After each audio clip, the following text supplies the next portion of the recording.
It was a dark and stormy night. Thunder roared, and lightning flashed across the sky. At a large house. Inside, furniture was scattered. A voice echoed, "Damn old heavens, bullying my Lu family." A man stood before a cradle, frustration and anger etched on his face. A dark-haired man beside him explained that the baby had been struck by lightning at birth. The baby's hands were clenched tight. Its eyes were closed. The dark-haired man continued, "His skin is ashen, eyes shut. He hasn't opened them yet." A silver-haired man told the man behind him that a baby girl was also born today. The latter seemed to understand his intent. Frowning at the baby, the silver-haired man declared, "The Lu family doesn't need him. A waste." As he finished, the baby cried out. 16 years later, the scene shifts to a bustling market in Jiangnan City, at Sunset Lake. The child abandoned by the Lu family, now grown, was named Li Muyang. He was lying on the grass, relaxing and enjoying the fresh, peaceful air. Footsteps approached, accompanied by a sarcastic voice. "I think you shouldn't be called Li Muyang, but Li Dead Pig." It was Zhong Chen. Not satisfied, he continued, "Sleeping in class, sleeping after school, sleeping even when the whole class goes out to play. Are you a pig?" Another boy next to him nudged him. "Zhong Chen, don't insult the pig, okay?" Yet another chimed in, "Right, pigs at least have big ears and a big face." Looking at the sleeping Li Muyang, he remarked, "Li Muyang is so dark and skinny, like a piece of wood. How can he be compared to a pig?" Li Muyang slowly opened his eyes. Sitting up, he calmly asked, "What's the matter?" Zhong Chen put his arm around him, feigning nonchalance, "Just checking how you're sleeping." Another boy asked, "Did you dream of Kui, the beauty of our class?" In another corner, under the shade, a few people were resting. A young woman sat among them, gently tucking a few strands of hair behind her ear. Kui Shaoshan was reading a book, the breeze gently blowing through her hair, like a fairy. The woman next to her said, "How annoying, those guys are bullying Li Muyang again. She looked just like a fairy." Another replied, "Probably for revenge." Explaining further, "I heard Zhong Chen confess to Miss Kui Shan today, and was rejected." Kui Shaoshan seemed to stop reading and look around. Li Muyang shook off Zhong Chen's arm, "Grow up." Annoyed, Zhong Chen retorted, "What did you say?" Bracing himself with a hand on the ground, Li Muyang repeated, "I said." "You haven't grown up," he enunciated clearly. Losing his composure, Zhong Chen yelled, "Li Muyang, do you want to die?" Li Muyang remained calm. "A few words are enough to show I'm not wrong." Zhong Chen was speechless with anger. Pointing at him, Li Muyang said, "People come and go at Naiha Bridge every day. How many were sent there by you?" Zhong Chen trembled with rage. Li Muyang walked towards him. He walked straight past the furious Zhong Chen, completely ignoring him. As he walked away, Zhong Chen was still shaking with anger. Zhong Chen gritted his teeth. "Li Muyang!" he roared, throwing a punch. Caught off guard, Li Muyang was hit. The surrounding crowd cheered, "Hit him! Hit him!" Some girls nearby panicked, "What do we do? They are fighting. Let's get the teacher." Only Kui Shaoshan continued reading, seemingly unaffected. Zhong Chen rained blows on Li Muyang. "Waste! Waste! Beat him to death!" Li Muyang could only raise his arms to protect his head. He felt the pain. A faint orange-yellow light emanated from his wrist. Zhong Chen jumped, preparing for a final blow. "Li Muyang, you piece of trash, how dare you talk back to me?" Li Muyang closed his eyes, seemingly resigned to his fate. Suddenly, a swirling vortex of light appeared in his mind. It spun, converging at a point, then radiating brilliantly. Li Muyang's eyes snapped open, filled with light. His hand surged with power. He yelled and punched back. Zhong Chen took the full force of the blow. The impact sent him flying. The onlookers gasped and called out Zhong Chen's name. Li Muyang's fist still glowed with power. Kui Shaoshan finally stood up. Li Muyang looked down at his hand, bewildered. He felt out of control. Light radiated from his arm, the dark patches of skin fading. Still confused, he thought, what just happened? One punch sent Zhong Chen flying. Zhong Chen lay on the ground, groaning in pain. Li Muyang walked over and asked, "Are you trying to get Kui Shaoshan's attention?" He pointed, "You're doing it wrong." He continued, "Kui Shaoshan is smart, beautiful, and intelligent. She's a proud girl. She likes someone elegant, intelligent, and in control. You provoke and bully me, thinking it makes you look strong." Glaring at him, Li Muyang said, "In Kui Shaoshan's eyes, your actions are not only unnoticed but also pathetic. You're taller, smarter, and have better grades than me. I'm nothing compared to you, yet you lower yourself to my level." Zhong Chen stared blankly. Li Muyang continued, "Do you think this works? Does Kui Shaoshan like it?" He turned and walked away, leaving Zhong Chen sitting stunned, muttering, "Childish." Zhong Chen's anger flared again. "Li Muyang, who are you calling childish? Come back here." As Li Muyang walked away, he yelled, "I'll teach you a lesson." Li Muyang walked along a river, a large forest beside him. A goldfish swam alongside him in the river. Ominous words echoed, the clouds darkening. The dragon changes with time, revealing itself one morning, sought after for thousands of miles. This phenomenon is called Wan Li Chaolong, meaning all fish follow the dragon. One quiet night at the Li family home, Li Muyang was relaxing in the bath. He sighed, thinking, some people are angels with clipped wings. Others are pushed to the brink of death by heaven. I am clearly the latter. As a light patch appeared on the ceiling, he recalled his mother's words, "When you were born, there was thunder and lightning, almost taking your life. You survived. But your body has been weak, making you sleepy, and you've been lectured by teachers for years. What terrible thing did I do in my past life to be punished like this?" And he paused, looking at his hand. What was that punch just now? I didn't even use much force, and Zhong Chen was sent flying. He pondered, was it because of lack of sleep? Was it frustration from being woken up? But that can't explain sending someone flying. Small footsteps approached outside. The door burst open, and a girl's voice startled him. "Brother, I heard you were bullied. Tell me who it was, and I'll stand up for you." The house erupted in noise as his mother and sister argued. "Li Nian, you didn't knock." "Don't worry, I came into the bathroom." "That's even worse. Li Nian, come out." His foster father sighed, "Just another day." The noisy night passed, ushering in a new day with white clouds. The scene shifted to Li Muyang's academy. He was slumped over his desk, tired, thinking about Li Nian. "She clung to me all night over a small matter.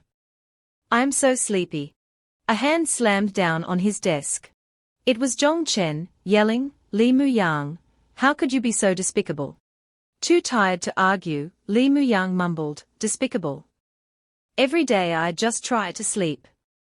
Besides being bullied by you guys, I barely exist. And you call me despicable?" Zhong Chen slammed the desk again. "Li Muyang, you despicable villain, you pretended to sleep. Not only that, you had your sister harm me, giving me a bowl of soup." Hearing his sister mentioned, Li Muyang looked up. He asked, "What did you do to Nian?" Zhong Chen exploded, "Who do you think she is? Why don't you ask what she did to me? I've never met anyone like her, putting that in my soup." He sputtered, unable to form a coherent sentence. Suddenly, a strange smell emanated from Zhong Chen, surprising everyone. Li Muyang pinched his nose and backed away. "I smell something awful. Your fart is toxic." Other students moved away as well. Covering his nose, Li Muyang thought, "Did Li Nian do that for me? Put it in the 5-spirit mushroom soup." Students began whispering. Muyang said Zhong Chen's fart smells like 5-spirit mushroom. Isn't 5-spirit mushroom for constipation? More whispers, so Zhong Chen ate it. He said Muyang's sister harmed him. but he must have tried to hit on her and got played. Li Muyang appeared behind Zhong Chen. Times have changed. Zhong Chen, what does your poisoning have to do with me? He continued sternly, you're always the one bullying me. Yesterday you beat me up, I only punched back once, and you went flying. Now you blame me.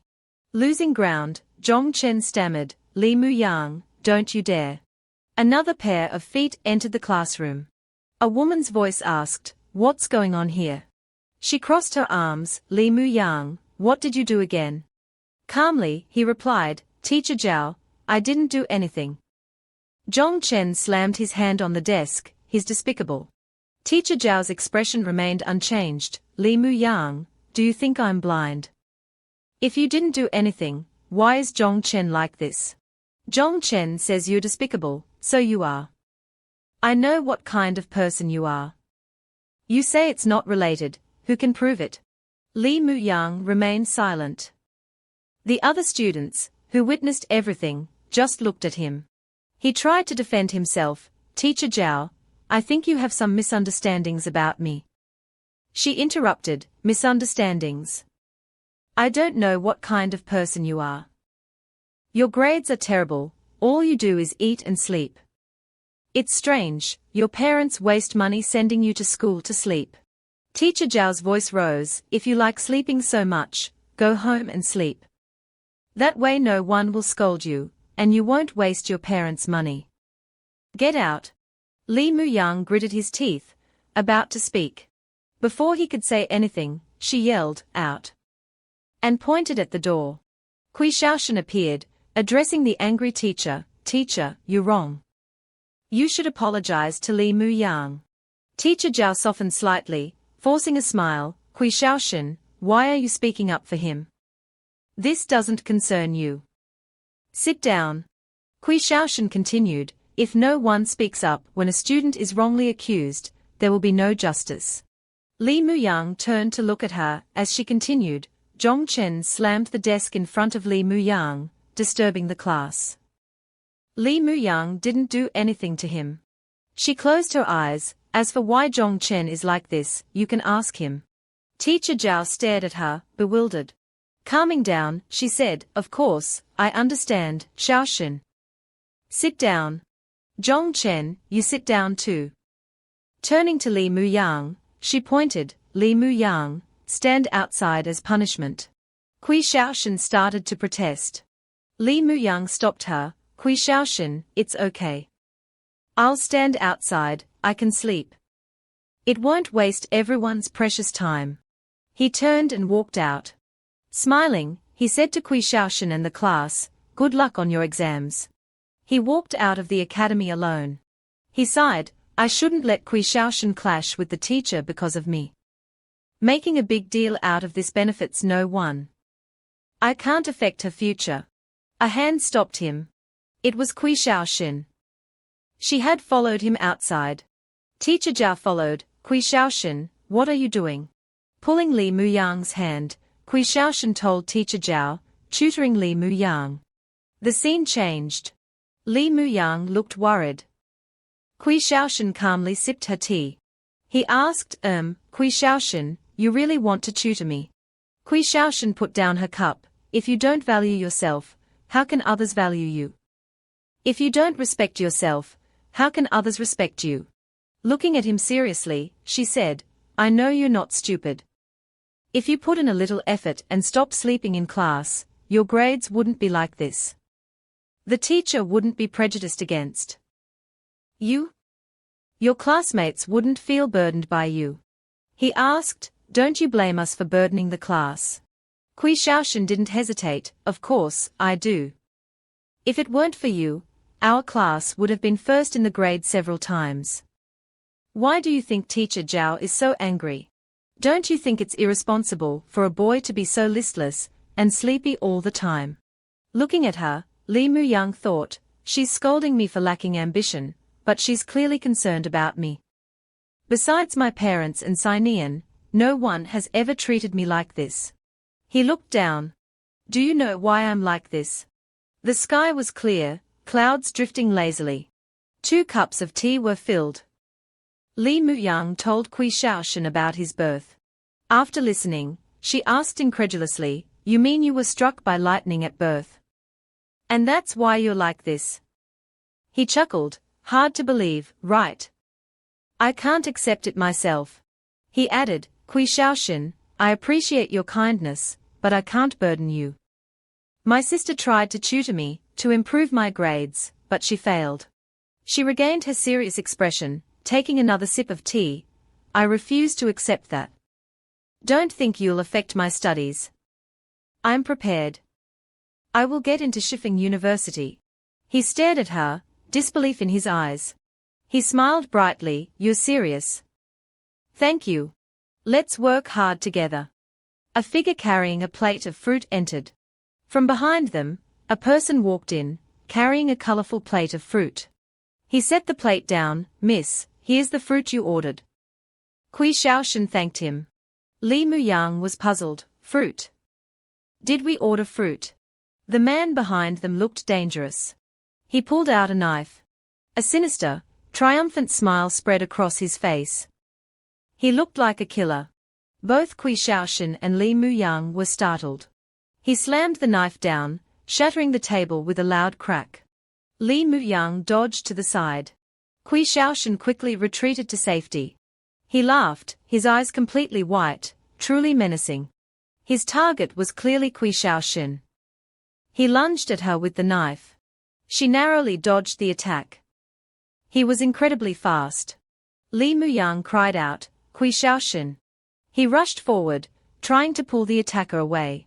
The attacker snarled, "Get out of the way!" and spun around. He struck Li Muyang hard across the face with a loud smack. The blow left Li Muyang with a painful, bleeding wound. The attacker turned back to Kui Shaoshan, knife raised. She froze, unable to react in time. Her eyes widened in fear. The sound of a blade piercing flesh, blood splattering. A hand, impaled by the knife. She closed her eyes tightly. It was Li Muyang. He had shielded Kui Shaoshan, taking the blow for her. Despite the injury, he smiled, "I blocked it." The attacker frowned. "How did this weakling block my attack?" Enraged, he yelled, "No, you didn't." He abruptly pulled the knife out of Li Muyang's hand. Li Muyang cried out in agony. Kui Shaoshan rushed to his side, her face filled with worry. The attacker saw his opportunity. Her identity is special. If her guards are alerted, I'll be in danger. I must finish this quickly.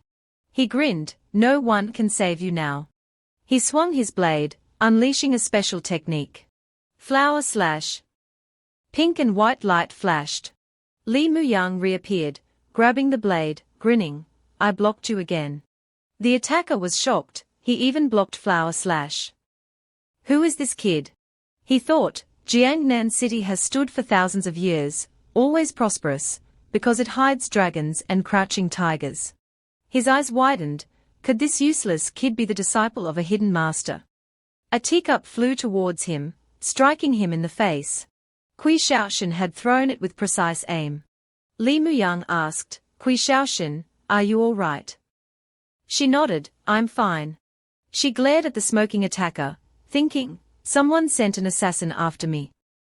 Who would dare do such a thing? She sighed, looking at the attacker, and they had to send him.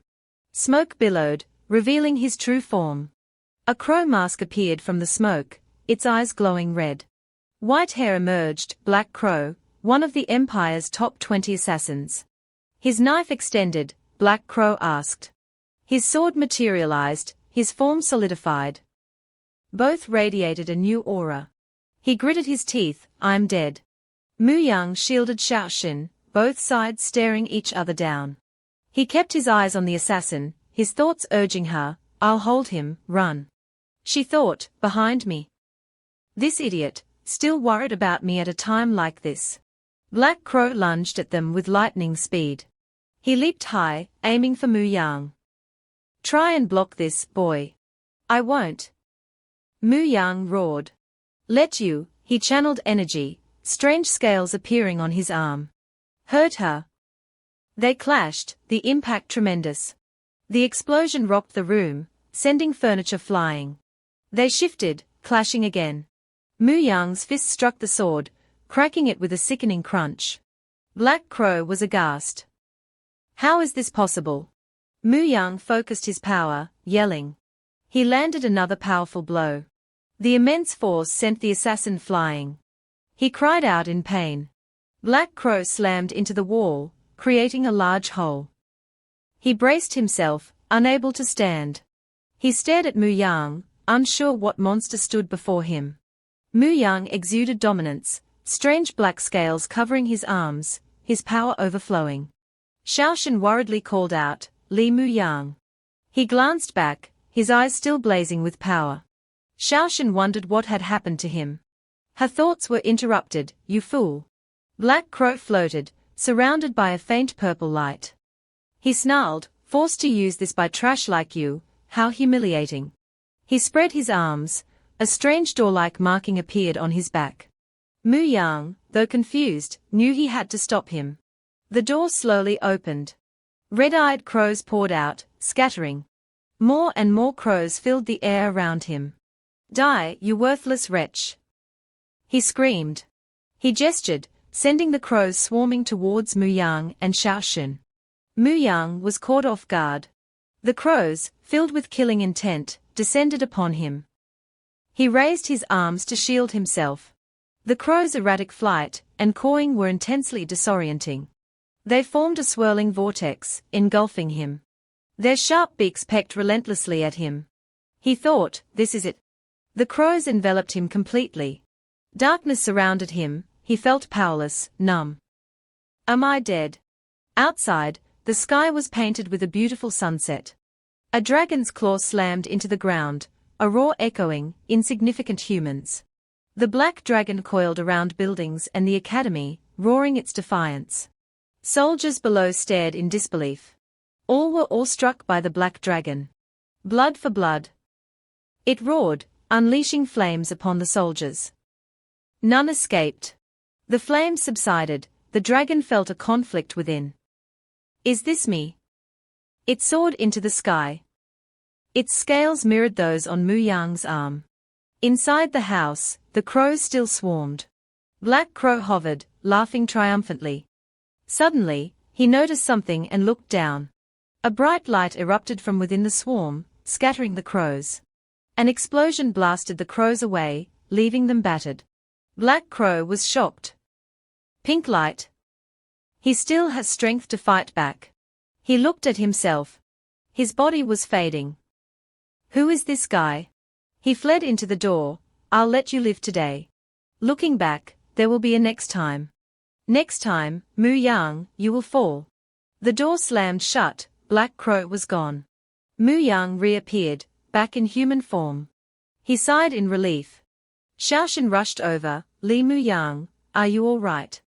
Wounded and breathless, he smiled. I'm fine. His eyes fluttered closed. He collapsed, Shaoshan catching him before he hit the ground.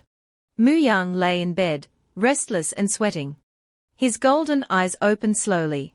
His foster father, Li Yang, anxiously asked Master Ziyang, "How is my son?" That dream again? Muyang wondered. The master replied, "Lightning struck his body. It's a miracle a mortal survived. I've saved the young master's life." But what? Li Yang pressed. He lives, but his constitution is changed. He cannot practice martial arts. The lightning damaged his brain. He may become simple. Or, as he grows, he may recover. Li Yang and his wife looked devastated. Muyang's foster mother pleaded, "Master, is there any other way? He's suffered so much, please reconsider." Tears welled in her eyes. "Stay in Jiangnan. We'll provide for you. Please, just help him," she begged. Ziyang closed his eyes, listening for heaven's will. Back in the present, sunlight dappled Muyang's bed. He opened his eyes. That was a vivid dream. Where am I? A hospital. Who brought me here? He sat up, wincing. Ouch! His shoulder throbbed. Silence. Muyang remembered that old Taoist would visit, forcing me to drink medicine. I learned later it was tailored to my condition. He left before I understood. I miss him. Only he called the baker's son young master. Footsteps approached. The door burst open. Muang jumped, nearly dislocating another bone. Sinian, his sister, rushed in. You're awake. Her hug nearly crushed his ribs. Muang thought, that's why I dreamt of the past. Are you all right? Sinian fussed. Muang recognized her, the Taoist's other disciple. After the greeting, Muang nearly fainted again, leaving Sinian confused. He sat up groggily. How long was I out? Sinian held up 2 fingers. 2 days. He recalled fighting the platypus-masked men. 2 days. It felt like a lifetime. Did you dream? Sinian asked eagerly. About me? Muang chuckled. Maybe. Tell me. Tell me. She urged. Only if you don't laugh. I would never. She declared, trying to look serious. Really? Really? Do I look like a giant dragon? Sinian burst out laughing, rolling on the floor. What gave you that idea? She asked, wiping away tears. Muang chuckled weakly. I know. I don't look like a dragon. What happened? Sinian asked, regaining composure. Why would you ask that? A giant dragon, white scales, long claws, eyes like headlights. Muang described his dream. I thought it was connected to me somehow. You're a dragon in my heart. Sinian declared, startling Muang. You're a dragon stranded in shallow water, she explained, holding his hand. Your illness holds you back. Once you recover, you'll soar through the heavens. Her enthusiasm was infectious. Silly girl, playing fortune teller again, he said, ruffling her hair. I am still useless. Don't worry. I'll take care of you. Find you a wife. 2 wives, he began, but Sinian interrupted. 1 is enough. I want to poison them both. Okay, no wives then. Muang quickly conceded. No, that's not okay either. You have to get married. 1 wife. Muang suddenly remembered. Where's Xiaoxin? Did she come? Sinian narrowed her eyes. Who's Xiaoxin? What's your relationship with her? She tickled him. Already found a wife. Muang laughed. She's a classmate. So you got hurt saving her? Sinian probed. Of course I know Xiaoxin. The school beauty, top student. My rival. Sinian glared at the imagined Xiaoxin. Muang chuckled. Wrong genre. You were found at the cafe, during class. Were you on a date? She asked slyly. Bad boys get the best girls. Don't worry about being bad, just worry if she's blind enough. Want me to blind her? Sinian grinned, making Muang nervous. She might be my future sister-in-law. Sinian mused. As you wish, Muang sighed. I haven't met her, but you're in a private hospital, paid for by someone. I'm guessing it's Xiaoxin. Sinian continued. Muang listened intently. We don't know anyone important in Chengyunnan. A carriage stopped outside. Xiaoxin peered from the window. Leaves fell, autumn approaching. Are you sure about this, miss? Master Ning asked. It's the Thoi family hospital. What's the danger? Xiaoxin replied. I'm just visiting a friend, and my lifesaver. Her cheeks flushed slightly. The danger is the patient, Li Muang. He fought off Bird Crow, a top 20 assassin, known as the Bird King, Master Ning explained. Xiaoxin listened intently, unfazed. I've considered that. He shielded me from the assassin's blade. Back at the Mu residence. Sinian fussed over Muang as he rested. I'll ask around about Xiaoxin, Sinian chirped. She slammed a knife into an apple, startling Muang. Focus. You're injured. It was dangerous. I was worried. Muang protested, taking the apple. The door opened. Xiaoshan entered. I heard you were awake, she said. Xiao. Muang stared, mesmerized. Xiaoshan. Sinian squealed, rushing over. I knew it was you. I'll leave you two alone, she said, winking at Muang. Xiaoshan blushed. Muang was flustered. Look who's here. Sinian teased. Muang groaned inwardly. This girl. Are you okay? Sinian fussed over Xiaoshan. Any injuries? Xiaoshan just laughed. I'm just. No explanations. Sinian interrupted. Explanations are just excuses. I'm starving. I'll leave him to you. Sinian dashed out. Don't mind her, Muang said, wiping his brow. Xiaoshan apologized. I'm sorry you got hurt because of me. We're friends, right? Muang replied easily. Xiaoshan looked surprised. Like you believe I can still pass my exams. I should help you when you're in danger. That's what friends do. Xiaoshan thought, he's brave, but still just an ordinary person. He won't be so lucky next time. She stood. Rest well. I'll go now. She turned to leave. See you. Our deal still stands.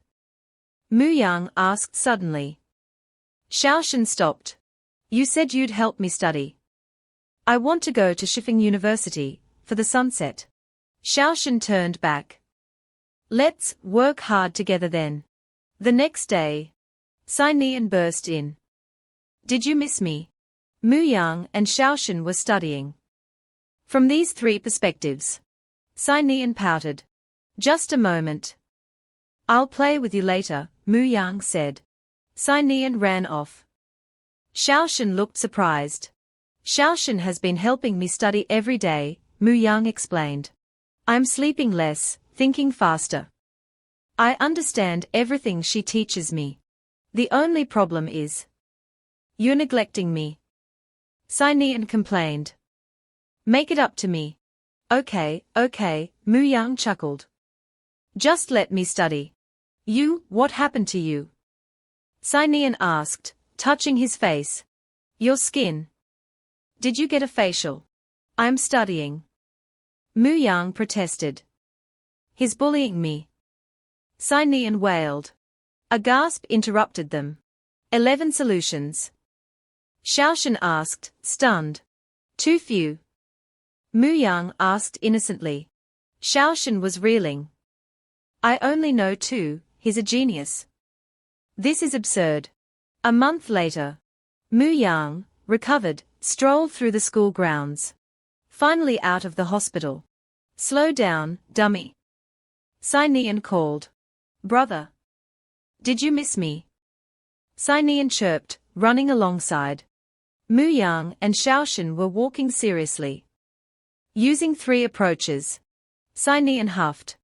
There you are. Wait in my room, I'll join you later, Muang said. Sinian ran off. Xiaoshan looked surprised. Xiaoshan visited every day, helped me study, Muang said. I'm sharper, sleep less. I understand everything quickly. The problem is. You mean? Sinian whined. You're forgetting about me. I know, Muang chuckled. Don't distract me. You're different. Sinian exclaimed, touching his face. So smooth. I'm studying. Muang said. He's bullying me. Sinian yelled. Seeing the newcomers, Muang asked, why are you two together? Sinian rushed over, gesturing excitedly. Brother, you've just recovered. Sister Xiaoshan came to our house to pick you up for school, but you were already gone. You better apologize. Muang conceded, all right, I'm wrong. Sorry, I haven't been to school in a while, I couldn't resist, he explained to Xiaoshan.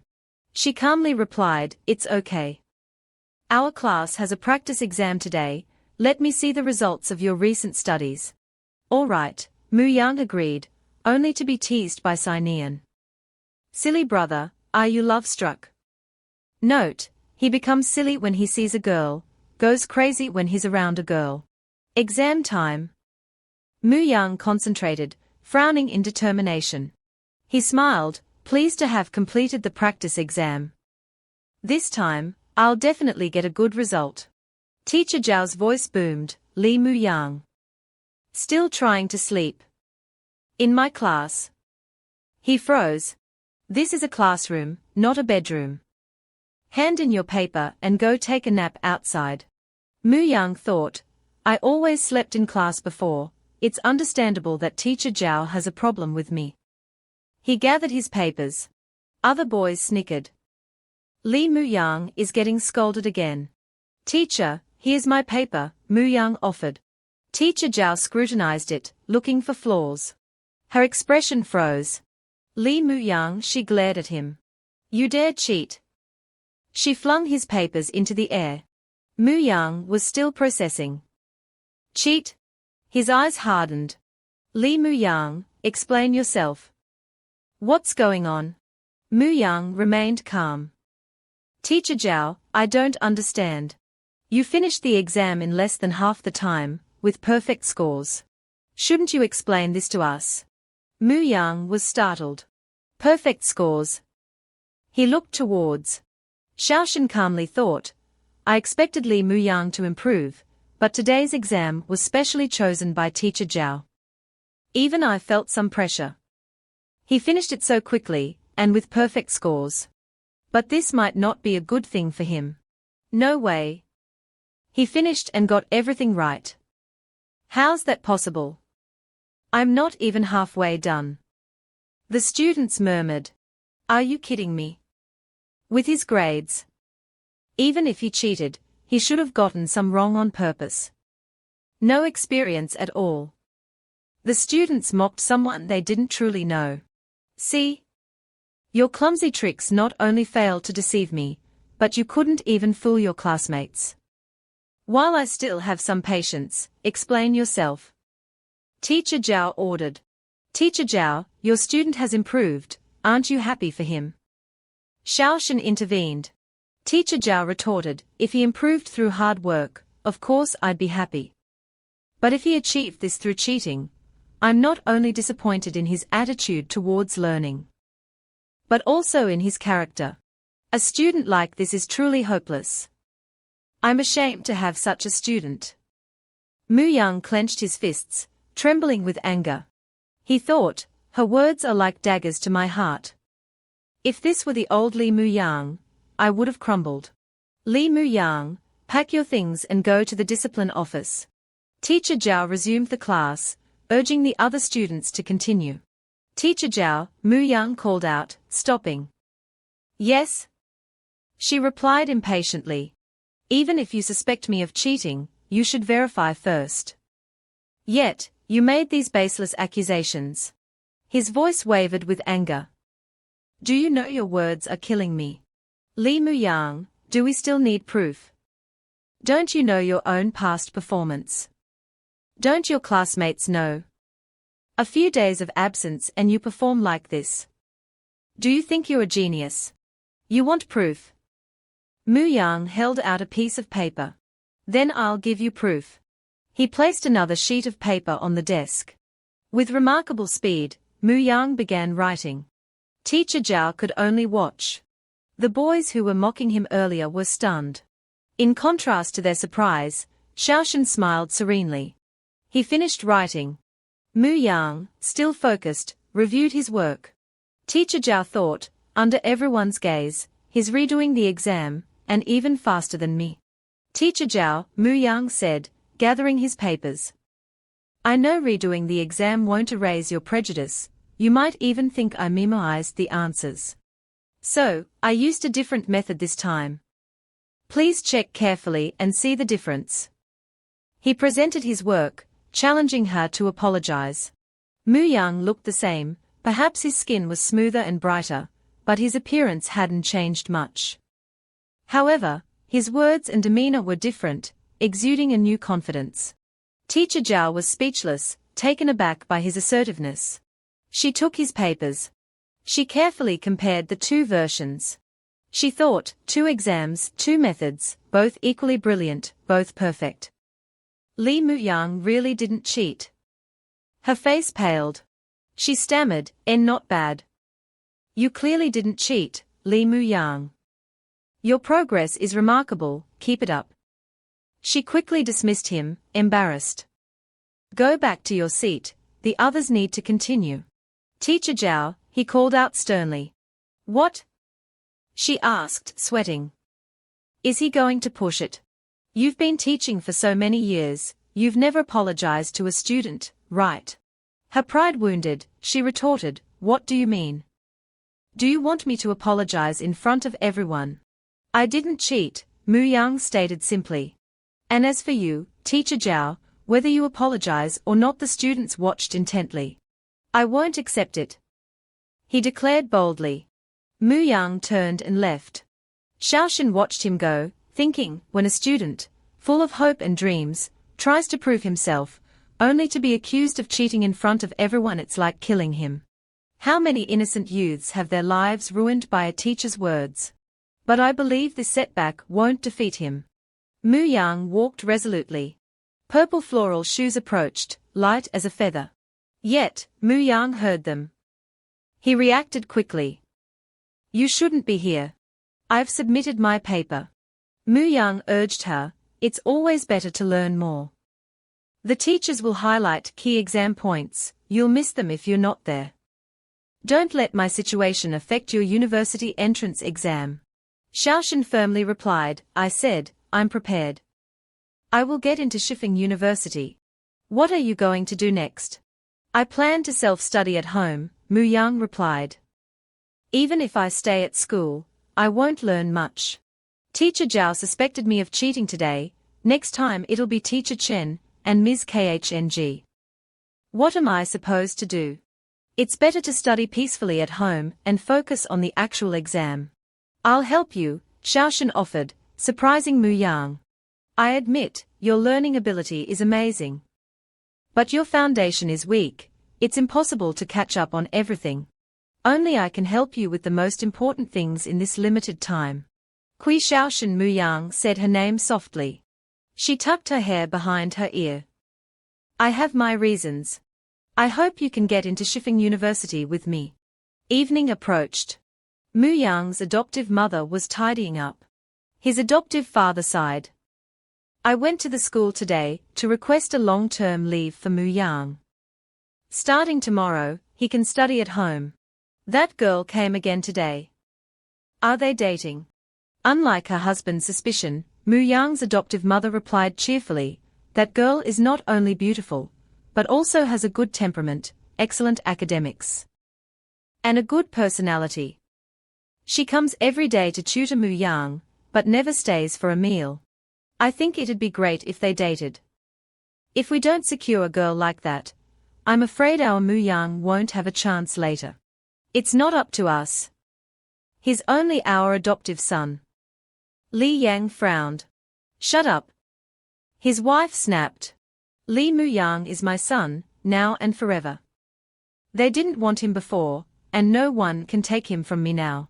Li Yang spoke seriously, Muyang and Sinian, there's no difference between them in our hearts. But ultimately, Muyang is the Lu family's blood.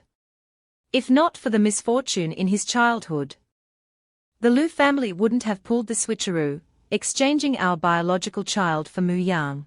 He added, but the Lu family's concern for Muyang never ceased. If not for them, would that mysterious Taoist have stayed in Jiangnan for 6 years? Li Yang closed his eyes, pondering. After the Taoist left, the Lu family's eyes and ears were gone too, and his voice held a hint of resentment. Most importantly, there's Miss Gongsun.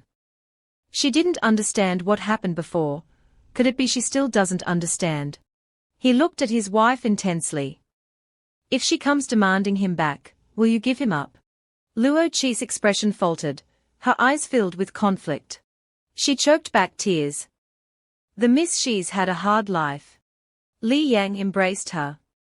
Yes, she's had a hard life, we've had a hard life, but no one has suffered more than Muang. The sky turned golden with the setting sun. In the courtyard, Xiaoxin and Muang studied together, bathed in the golden light. Xiaoxin held a book, looking at him. We can take a break from Imperial history. Starting tomorrow, we'll review foreign languages. She stood up to leave. It's getting late. I'll come again tomorrow. Muang awkwardly tried to stop her. Why not have dinner at my house before you go?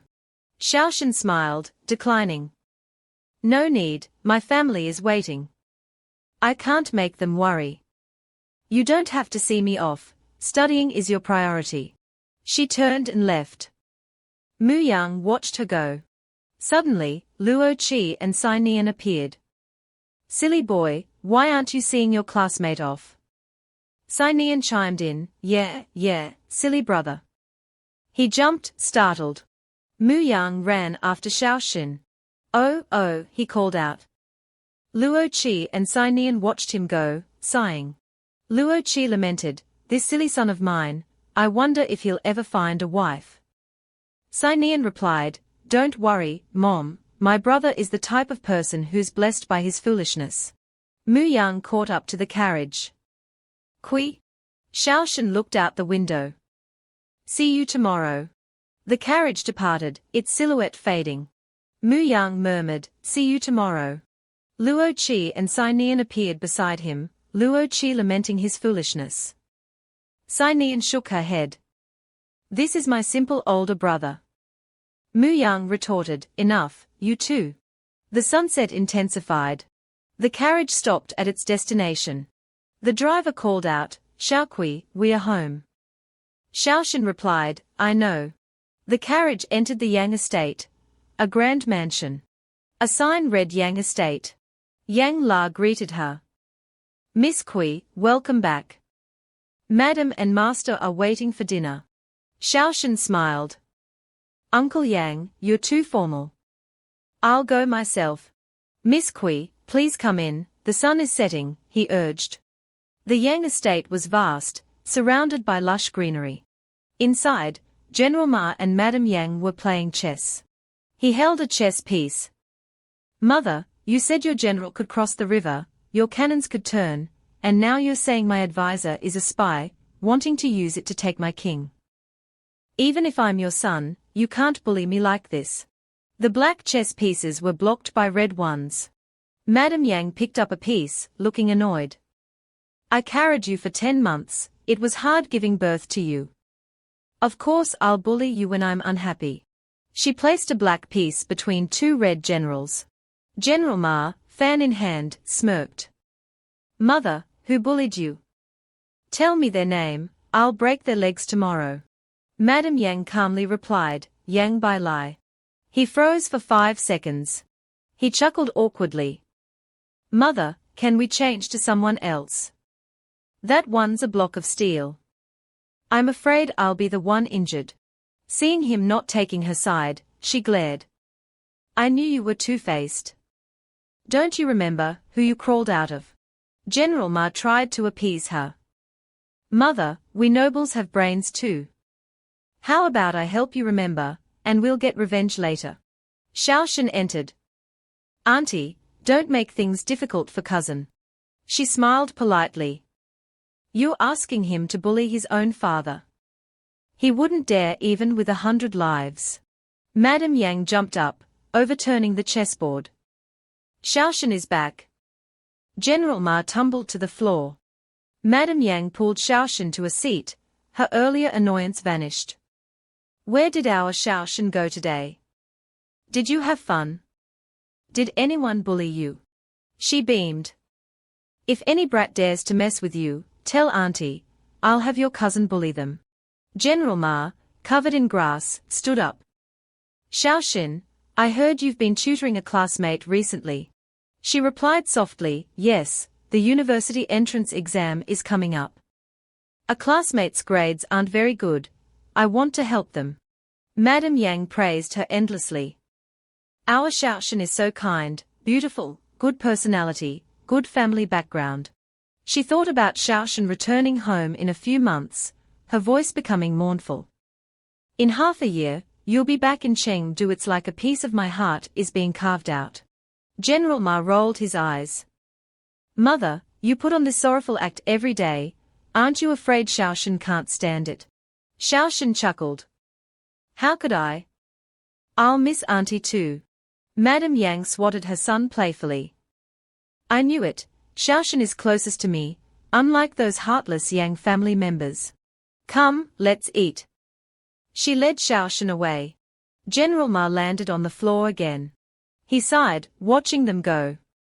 What to do with a dramatic mother? Waiting online, urgent. Later, in the dining room. A pot of tea steamed on the table. Oh right, Xiaoshen, Madame Yang began. General Ma, sitting opposite her, asked seriously, is the classmate you're tutoring the one who saved you? Xiaoshen replied softly, yes, he's a good person, just not very good academically. The exam is in a few weeks. I want to help him. Her eyes narrowed. If he hadn't helped me, I might have. General Ma's grip tightened on his teacup. That assassin, Bird Claw, sooner or later, I'll make sure he dies without a burial place. He clenched his fist. The Kui and Yang families are searching for him. If he dares to show himself, we'll turn him to ashes. Xiaoshen felt reassured. Thank you, cousin and auntie. She thought, at least Li Muyang won't be in danger anymore. General Ma glanced at her. However, cousin, it's best to maintain some distance from that classmate. Xiaoshen was taken aback, then understanding dawned. Cousin, are you warning me? She asked, her voice laced with displeasure. General Ma sipped his tea. It's just advice. Your statuses are different. Too close a relationship might be disadvantageous for him. His eyes sharpened. After all, there are many in Qiandu watching us. Xiaoshen replied seriously, you're right, cousin. I'll be careful. Madame Yang chimed in, Xiaoshen, since that classmate helped you, we should remember his kindness. She suggested, how about this? I'll have your aunt pull some strings, and get him a special admission ticket to Jiangnan University, any major of his choice. Xiaoshen paused. Then I'll thank auntie and aunt on his behalf. Madame Yang waved her hand. Aya, we are family, no need to be so polite. Xiaoshen excused herself. Auntie, I'm a little tired, I'll take my leave now. Madame Yang beamed. Oh, all right, rest well. I'll have someone send you some premium bird's nest soup later. Xiaoshen smiled. Thank you, auntie. She left, Madame Yang and General Ma watching her go. After she left, Madame Yang slammed her hand on the table, making General Ma spit out his tea. It's all your fault. Why did you have to mention Xiaoshen's classmate? General Ma protested. I was just reminding her not to put him in danger. I didn't mention the special admission. Madame Yang pinched his ear. I don't care, you're going to resolve this tomorrow. General Ma yelped, yes, yes, yes, I'll do it. Outside, the sunset still blazed. Xiaoshen walked along the corridor, deep in thought. Auntie is trying to buy off Li Muyang's life-saving favor, but... She thought of him, her expression troubled. Can kindness be bought? The next morning, at the city library, Muyang was reading a book recommended by Xiaoshen. Kui Xiaoshen was right, this book is very helpful for my studies. He reached for another book. She must have put a lot of thought into improving my grades. I must thank her properly after I graduate from Shifeng Academy. General Ma suddenly appeared. Fellow student, how are you finding it? He leaned against the bookshelf, fan in hand, smiling. Is reading helpful? Muyang turned, book in hand. Are you talking to me? General Ma beamed. Indeed. Of course it's helpful, Muyang replied, puzzled. Who is this guy? General Ma turned, reciting names with an air of profound knowledge. Huang Jinwu, Yang Ayuyu. The people in these books are all successful and famous. For many, reading is incredibly beneficial. Muang looked blank. He opened his fan, pausing dramatically. But his expression turned serious. Sometimes, reading can also bring disaster. He smiled meaningfully. What do you think? Muang eyed him warily. I don't think anything. He started to walk away. Glancing back, he thought, a rich young master wouldn't strike up a conversation with me for no reason. This guy must have an ulterior motive. Better limit contact with him. Seeing his lack of understanding, General Ma continued, reading broadens one's horizons, expands one's ambitions, increases one's desires, and changes one's heart, leading to endless greed. Isn't that dangerous? Muang stopped. Reading can also help one understand reason, cultivate kindness, and nurture righteousness. He turned back. The wilderness is filled with endless killing, the borderlands are constantly at war, precisely because those nomadic, barbaric people are uneducated and don't understand the principles of kindness. His expression was serious. If everyone read, there wouldn't be such bloodshed. General Ma snapped his fan shut. Wrong? Muang, confused, asked, what's not right? General Ma moved closer and spoke frankly. I've heard from many people that you're a fool, but meeting you today, not only are you not foolish, but I feel you're smarter than most. He looked at Muang with interest, adding, I like interacting with intelligent people because they understand things and know how to converse. Don't you agree? Still wary of the stranger, he coldly replied, it depends on what is being said and what the matter is. Muang thought to himself, finally getting to the point. Seeing his wariness, General Ma suddenly remembered, it's my fault. I almost forgot to introduce myself. He held his fan and introduced himself. My name is Yang Jiang Ma, Kui Xiaoxin's cousin. General Ma pondered deeply. As a member of the most powerful family in Jiangnan, how can this poor, ragged beggar escape my control? It's time to make my move. Hearing Xiaoxin's name, Muang mumbled in surprise, cousin of. A moment later, he excitedly grabbed Jiang Ma's shoulders and shouted, Xiaoxin, so it's you.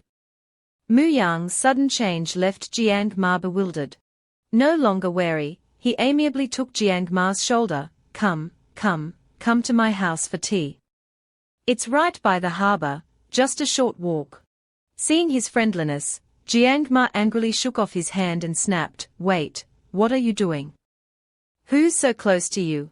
Muyang casually replied, cousin, you don't know, Xiaoxin and I are classmates and good friends. Her cousin is naturally my cousin too.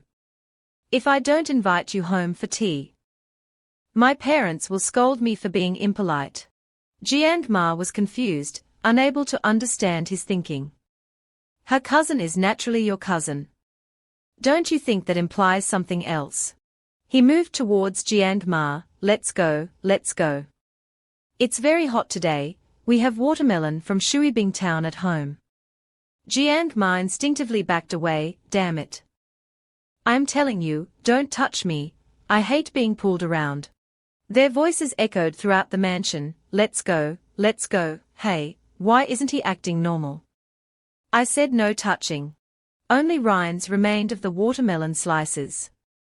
Not bad watermelon. The Li mansion's main gate was closed tight. Jiang Ma elegantly wiped his mouth with a handkerchief. Li Muyang smiled at him, watermelon rinds discarded under the table. Jiang Ma thought to himself, calm down, I'm the #1 young master of Jiangnan, how can I be dragged around by a country bumpkin like this? Muyang turned and asked, cousin, why are you here? Is there something you need to take care of? Jiang Ma held his fan and replied, no, I came for you. He reached into his other sleeve. Jiang Ma pulled out an extremely luxurious golden brocade box and handed it to him. Open it and see. Muyang quickly waved his hand. I can't accept a reward without merit. This is our first meeting, cousin. I don't understand why you're giving me such a grand gift. Jiang Ma calmly replied, when my cousin was attacked, luckily Muyang was there to help. If you hadn't intervened, Xiaoxin would have been in danger. He gestured for him to accept, smiling appropriately. My family doesn't have the habit of owing others. Please accept this. The small, rectangular box was wrapped in golden brocade embroidered with exquisite floral patterns. Muang said, then I can't accept it even more. He added honestly, when Xiaoshan was in trouble, as her classmate, it was only natural for me to help. Jiang Ma observed Muang, silently assessing him. This kid didn't avoid my gaze, nor did he show any fear or guilt. If he's not a great villain in disguise, then his words reflect his true thoughts. If that's the case, he sighed softly, thinking, I can only proceed with plan 2. Jiang Ma tapped his right hand with his fan, the picture of an elegant young master, smiling gently. Hearing you say that makes me feel like this gift is too trivial. His expression instantly turned serious, as if the previous gentleness was just an illusion. Then let's continue our conversation. Muang looked at Jiang Ma, unsure what he was up to, and listened honestly. You saved Xiaoxin's life, and the Yang and Kui families don't leave favors unpaid. I can help you get a recommendation letter to Jiangnan Academy. You can choose any major there. Jiang Ma observed the young man before him and continued seriously, so, since your admission to Jiangnan Academy is guaranteed, you won't need my cousin to tutor you anymore. Muang was taken aback by these words. He looked at the elegant young master Jiang Ma sitting opposite him and replied, I understand your meaning, cousin. Muang thought to himself, the story of the cowherd and the weaver girl is widespread in the divine continent, so noble families with beautiful daughters are wary of outsiders like the cowherd. He lowered his eyes slightly. He wants to use admission to Jiangnan Academy to persuade me to stay away from Xiaoshan. I never thought I'd become a cowherd in the eyes of the nobility. Jiang Ma closed his fan with a snap, a faint smile on his face. Good that you understand. Accept my gift, and then wait for the Jiangnan Academy acceptance letter. Muang watched Jiang Ma stand up. He said, tomorrow, when Xiaoshan comes to tutor you, tell her that you can't learn, that you don't want to study anymore. He went over to Muang, patted his shoulder, and said, let things go back to how they were. You'll still be you, and Xiaoshan will still be Xiaoshan. Jiang Ma leaned down slightly and looked at Muang, both persuading and threatening. Isn't that the smartest choice? Muang disagreed and wanted to retort, but he remembered the gentle, beautiful woman stroking his hair and saying, I hope we can study together at Shifeng Academy. Jiang Ma's voice came from above Muyang's head, his expression unreadable. It seems we can't come to an agreement. Smoke suddenly billowed from Jiang Ma's fan. Muyang looked over in surprise. Jiang Ma slammed his fan down, a powerful, killing intent in his strike. The tip of the fan hit the stone table. Jiang Ma's fan was like a powerful weapon. He clearly intended not to hit Muang directly, but to demonstrate his power.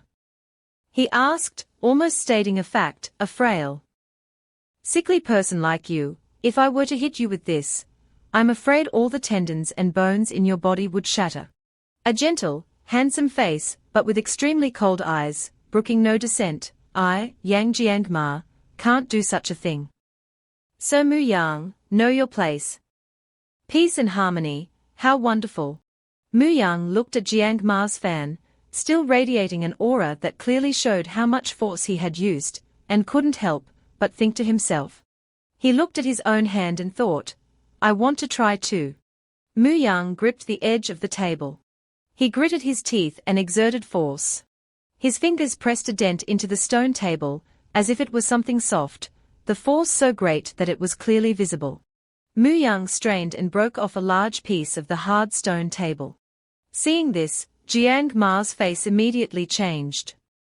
This guy, he can actually break the black gold stone of the table with one hand. Could he be a monster too? Jiang Ma couldn't help but imagine Muyang's face close to his, crushing the stone fragment in his hand into dust, veins bulging on his face, and challenging him in a deep voice. This guy, he can actually break the black gold stone of the table with one hand. Could he be a monster too? Jiang Ma finally had to look at Muang differently, constantly questioning and answering himself, I'm not someone to be controlled either. No, why did he do that? Was it defiance? Or was he trying to intimidate me? He looked at Muang, who was still holding the piece of the table, and remained silent. He himself didn't know how to react. Muang suddenly turned to look at Jiang Ma, startling him. Jiang Ma sighed inwardly, here it comes. Muyang's eyes narrowed. Jiang Ma was already prepared for a fight, but he ultimately misjudged Muang. Muang just scratched his head and laughed innocently, cousin is still amazing. I could only break the stone with my hand, while cousin cut it in half with a fan. Jiang Ma finally couldn't maintain his refined composure and yelled, startling the birds in the courtyard trees, why are you so abnormal? Can you be serious for once? He held the piece of stone, still slightly smoking. Jiang Ma looked at him in disbelief. How did you do that? Muang held the stone and asked back, this. He looked down at the stone and replied, I can do it if I want to. Jiang Ma thought, this paper fan of mine is called the Dragon Strike, forged by Master Mo Lang from a piece of extraterrestrial divine iron. Moreover, I studied under a renowned martial arts master, and have reached the mid-stage of the high mountain realm, which is why I can easily cut through this black gold stone table. Surprise was evident on his face, he's just a frail, sickly student, how can he achieve this? Jiang Ma sighed and thought, forget it. He shook his head and said, although I had people investigate you before coming here, it seems we still don't fully understand you. Jiang Ma closed his eyes and warned him, don't think that having a little bit of skill means you can protect yourself. There are people you can't afford to offend. Don't do anything stupid, okay? Muang smiled faintly and replied, thank you for your sincerity, cousin, but I've made up my mind. Seeing his defiance, Jiang Ma crossed his arms and muttered, unreasonable. A moment later, Jiang Ma stood up.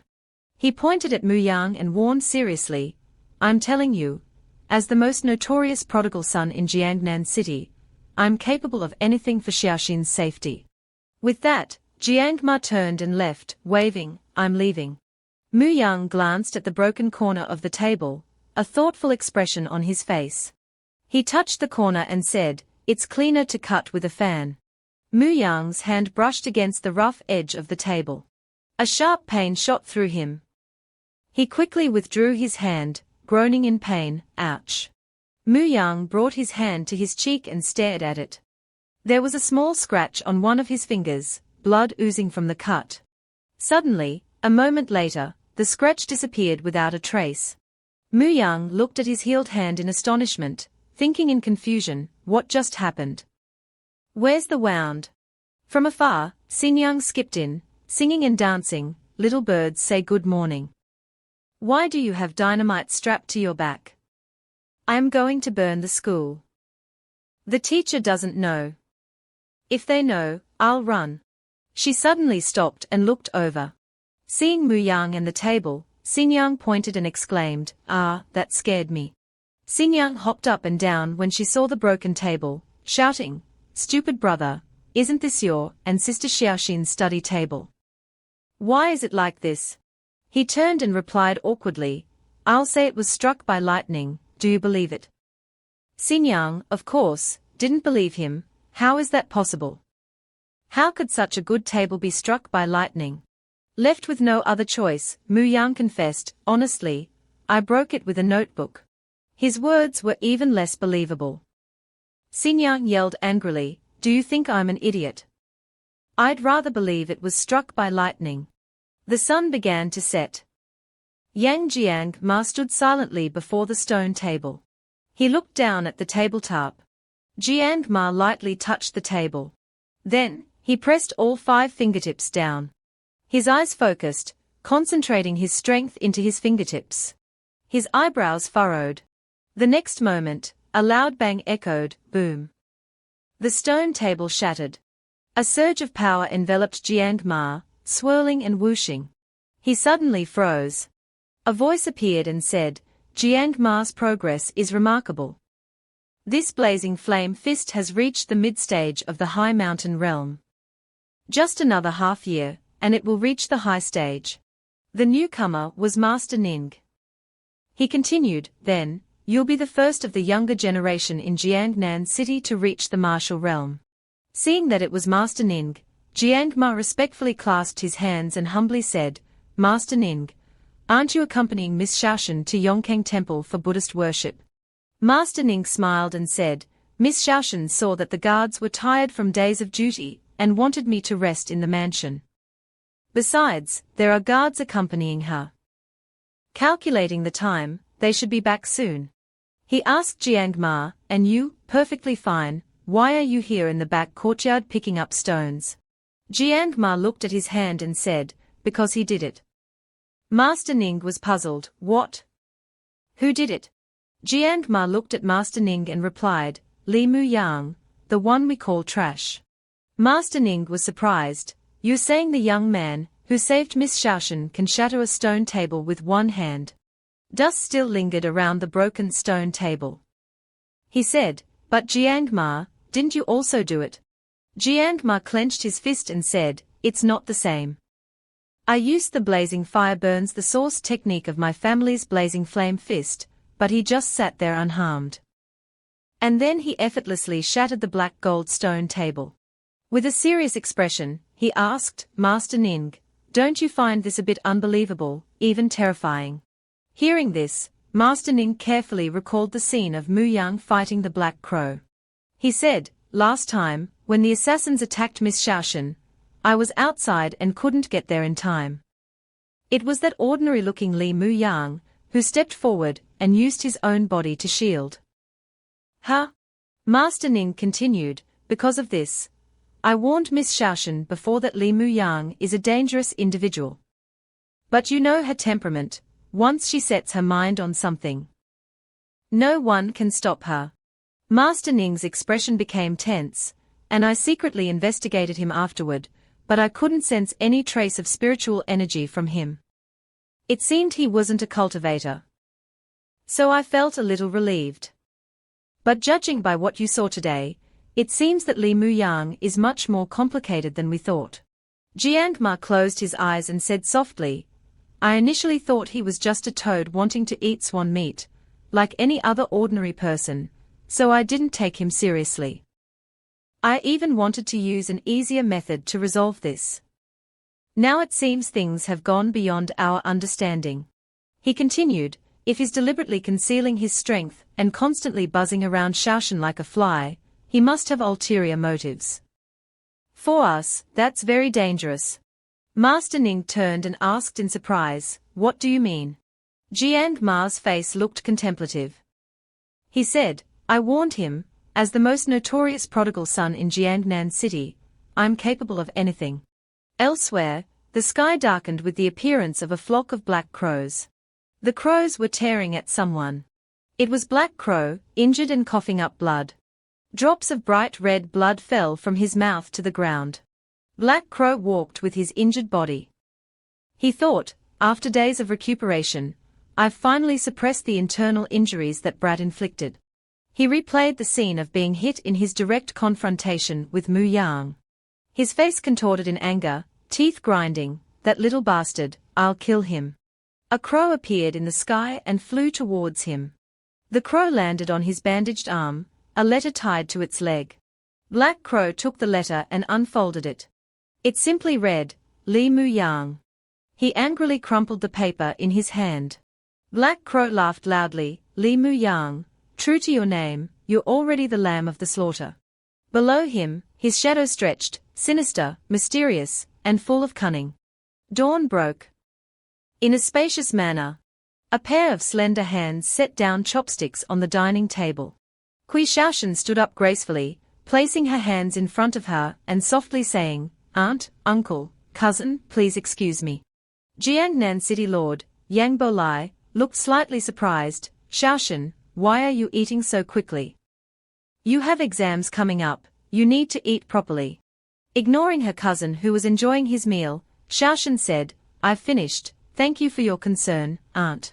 Madame Yang turned and asked solicitously, Shaoshan, are you going to tutor your classmate again? The exams are approaching, you can't let helping others affect your own results. She looked at her with concern and continued, "You know, when you return to Chengdu, so many eyes will be on you." Xiaoshan approached Madame Yang, placed her hand on her back, and softly replied, "Aunt Yang, don't worry. I'll be well prepared for both the exams and Chengdu." Yang Bolai watched this scene and said, "Don't worry unnecessarily. Do you not trust our Xiaoshan? She's more meticulous than anyone." Hearing this, Xiaoshan straightened up and politely said, "Then I'll take my leave." With that, Xiaoshan turned and left. Madame Yang watched her go. Lord Yang looked at his son and inquired, "Which classmate is so fortunate to have Xiaoshan personally tutor them?" The question caused Yang Jiangma to choke on his food. He put down his bowl and chuckled awkwardly, "It's the one who saved Xiaoshan from the attack at the tea house. The hospital he stayed at was also arranged and visited by our family." Jiangma continued gesturing, "I had someone investigate him. His name is Li Muyang, a classmate of Xiaoshan's. Xiaoshan is kind-hearted and feels indebted to him. So she wants to help him with his studies." Lord Yang was still uneasy, a hero saving the beauty. "Have you thoroughly investigated his background and identity?" Jiangma picked up a chopstick and fidgeted with it. "His identity is clean. His family has lived in Jiangnan City for decades. It's impossible for him to be planted by those with ill intentions." He twirled the chopstick with one hand and propped his chin with the other, saying calmly, 10 years ago, Xiaoshan wasn't even in Jiangnan City yet.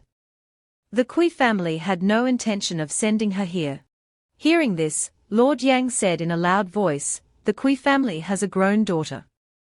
I'm afraid those with ulterior motives will try their best to get close. If not handled well, it could be a major disaster. We absolutely cannot be careless."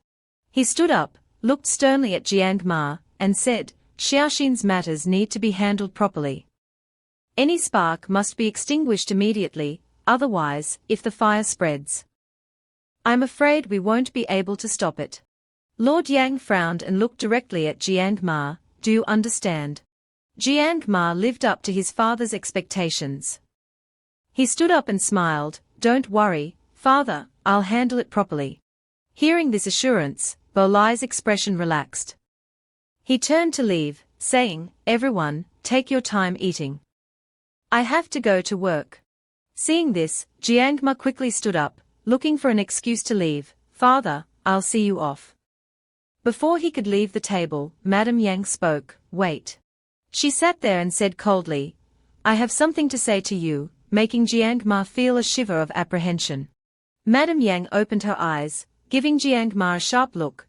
"Have you finished what I told you to do?" Hearing this, Jiangma panicked inwardly, covering his face with his hands and thinking, "Mother hasn't forgotten about that." Scene change. A tanned hand held a brush, diligently writing. It was Li Muyang. As he was concentrating on his work, someone called his name, causing him to look up. Li Muyang. Xiaoshan held a stack of papers and encouraged him, "We've both tried our best. Although I don't know what level you'll reach, I have a feeling you'll definitely surprise everyone." She smiled gently and continued, "Those who bullied you, mocked you, those who doubted or belittled you, they will definitely regret their past selfishness and narrow-mindedness." Muyang stopped writing, looked directly into Xiaoshan's eyes, and said seriously, "I'm not working hard for them. I'm doing it for you." Then he smiled brightly and continued, "Because we promised to watch the sunset together at Shifeng University, right?" Xiaoshan smiled brightly in response, "Student Li Muyang, please do your best." She extended her hand, holding a red pouch. "This is for you." Muyang was stunned. "What is this?" Xiaoshan tucked her hair behind her ear, blushed, and lowered her head. "I asked for 2. They say it can bless us with good exam results." As evening approached, the light in Li Muyang's room was still on. He looked pensively at the red pouch in his hand. He fiddled with the pouch and thought, "Xiaoshan's cousin came to my door, which means she must be under pressure today. But she didn't say a word to me and still insisted on coming to tutor me. How can I ever repay this friendship?" Suddenly, Li Xingyang appeared, resting her chin on her hands and looking at her brother with an exasperated expression. Li Muyang, do you know how lovesick you look right now? Hearing his sister's voice, Muyang jumped up in surprise. He approached Xinjiang and explained that being captivated by beauty isn't shameful. Muyang leaned on the bed, closed his eyes, and said calmly, people used to call me stupid. Isn't this much better than being called stupid?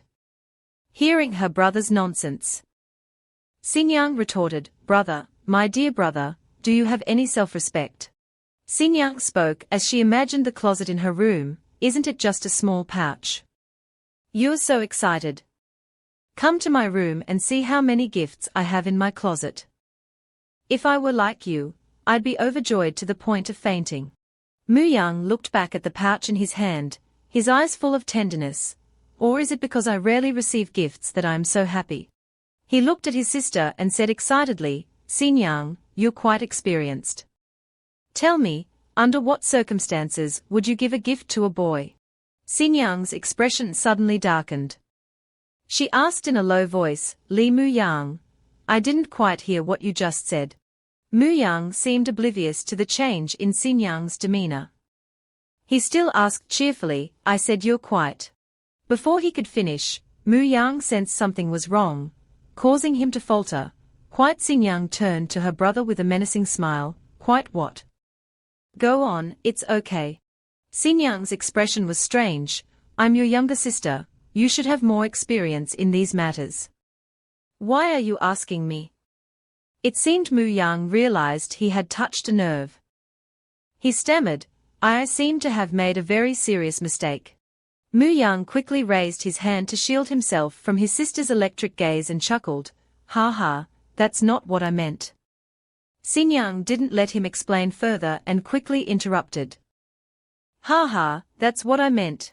At that moment, Lachi called out, you two, it's getting late, go to bed. Hearing her mother's call, Xinjiang quickly replied, yes, and slapped her brother on the face. The next few days passed. Kui Shaoshan, as promised, came to tutor me every day. Regardless of the weather, I looked forward to her arrival every day, because I enjoyed the time spent with her. Li Xinjiang and Kui Shaoshan's relationship grew closer. While I was working on problems, Xinjiang would often pull Shaoshan aside to chat for half a day. Of course, it was mostly Xinjiang talking and Shaoshan listening. Shaoshan didn't speak much. With Xiaoxin's help, I reviewed and consolidated the knowledge from the past years. Though a bit overwhelming, it wasn't impossible. Because of the limited time, by the time I finished the practice tests Xiaoxin prepared, it was already the day before the high school entrance exam. Muyang prepared his clothes, feeling anxious. Today, I finally have to join thousands of students, using knowledge as arrows, aiming for a prestigious school. He was lost in thought. Those who hit the golden list will be welcomed with flowers and applause, while those who miss will lose their chance to compete, even their future. Looking at the pouch in his hand gave Muyang a sense of comfort.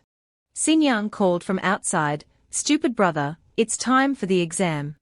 Dismissing his chaotic thoughts, Muyang smiled and replied, yeah, I know.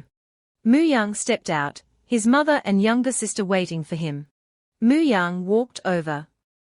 Lachi held his hand and asked, Muyang, do you have everything? Do you need to check again? Seeing her mother's nervousness, Xinjiang laughed and said, Mom, you're making him anxious. Muyang smiled reassuringly, Mom, don't worry, I've checked everything. I haven't forgotten anything. Xinjiang cheered from behind, go, go. Suddenly, a black feather drifted down, and a voice echoed, seems I've arrived at the right moment, startling him.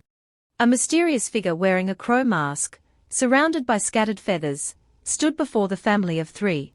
He looked at Muyang and laughed, kid, we meet again. Scene changed to an inn. A voice called out, are you sure he's here? Young master, we've inquired thoroughly. This is the road Li Muyang must take to the entrance exam. Yang Jiangma sat upstairs, constantly looking down. The man behind him said, young master only needs to glance occasionally to see if he's coming. Jiang Ma poured wine into his glass and replied leisurely, "A young master is a young master because he's born to enjoy. I have beautiful women before my eyes, pleasant music in my ears, fine wine and delicacies in my hands. You, a dog, ask me to glance outside and distract myself." He took a sip and continued, "If I divide my attention, will this beauty still be beautiful? Will this pleasant music still be pleasant? Will this fine wine and delicacies retain their original flavor?" How vulgar! Jiang Ma's words left the man behind him stunned. He scratched his head and chuckled awkwardly. Yes, yes, yes, I was wrong. Young master, please continue enjoying the beauty and music. Leave the rest to us. As soon as Li Muyang passes by, I'll rush out and beat him, then carry him away in a sack. Jiang Ma set down his glass, clasped his hands, and said with a dark look, "Although that brat Li Muyang taking the exam has a 0% chance of getting into Shifeng University, I have to take extra measures. What if he actually passes?" His eyes sharpened with calculation. "I've handed him over to the enemy, ensuring he can't take the exam, can't get into Shifeng University, and can't go to Chenju. Then, I'll give him an acceptance letter to Jiangnan Academy. Do you think he'll accept?" Meanwhile, at Muyang's house, the enemy Jiang Ma mentioned was the masked figure. He hovered in the sky, looking down arrogantly. Muyang was still wondering who this person was. As if recognizing him, he recoiled in surprise. How can he be here?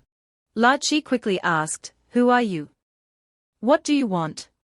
Xinjiang also ran over and shouted, "Go away." He looked at the three of them and chuckled. It seems the whole family is here now. Suddenly, something appeared that surprised him. A man wielding a spear charged forward. The man slammed his spear into the ground with a clang. It was Li Yang. He stood protectively in front of Muyang and shouted, "Who are you? What are you doing here?" Black Crow looked at him and sneered, "Oh, there's another one."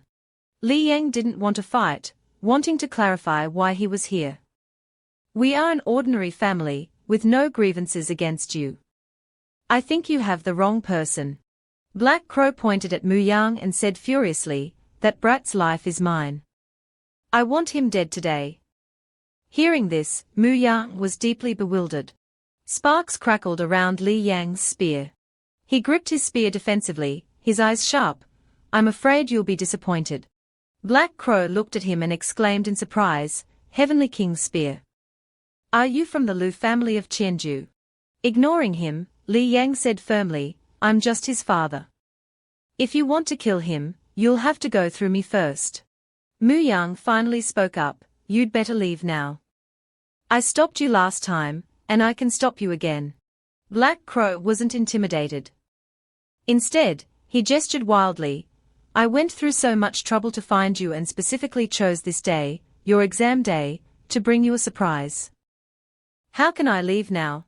Muyang replied loudly, "My classmates will be here soon to pick me up for the exam. If you don't leave, you won't have another chance. They are looking for you." Black Crow smirked, "Then let's not waste any time." In an instant, the sky was filled with black smoke.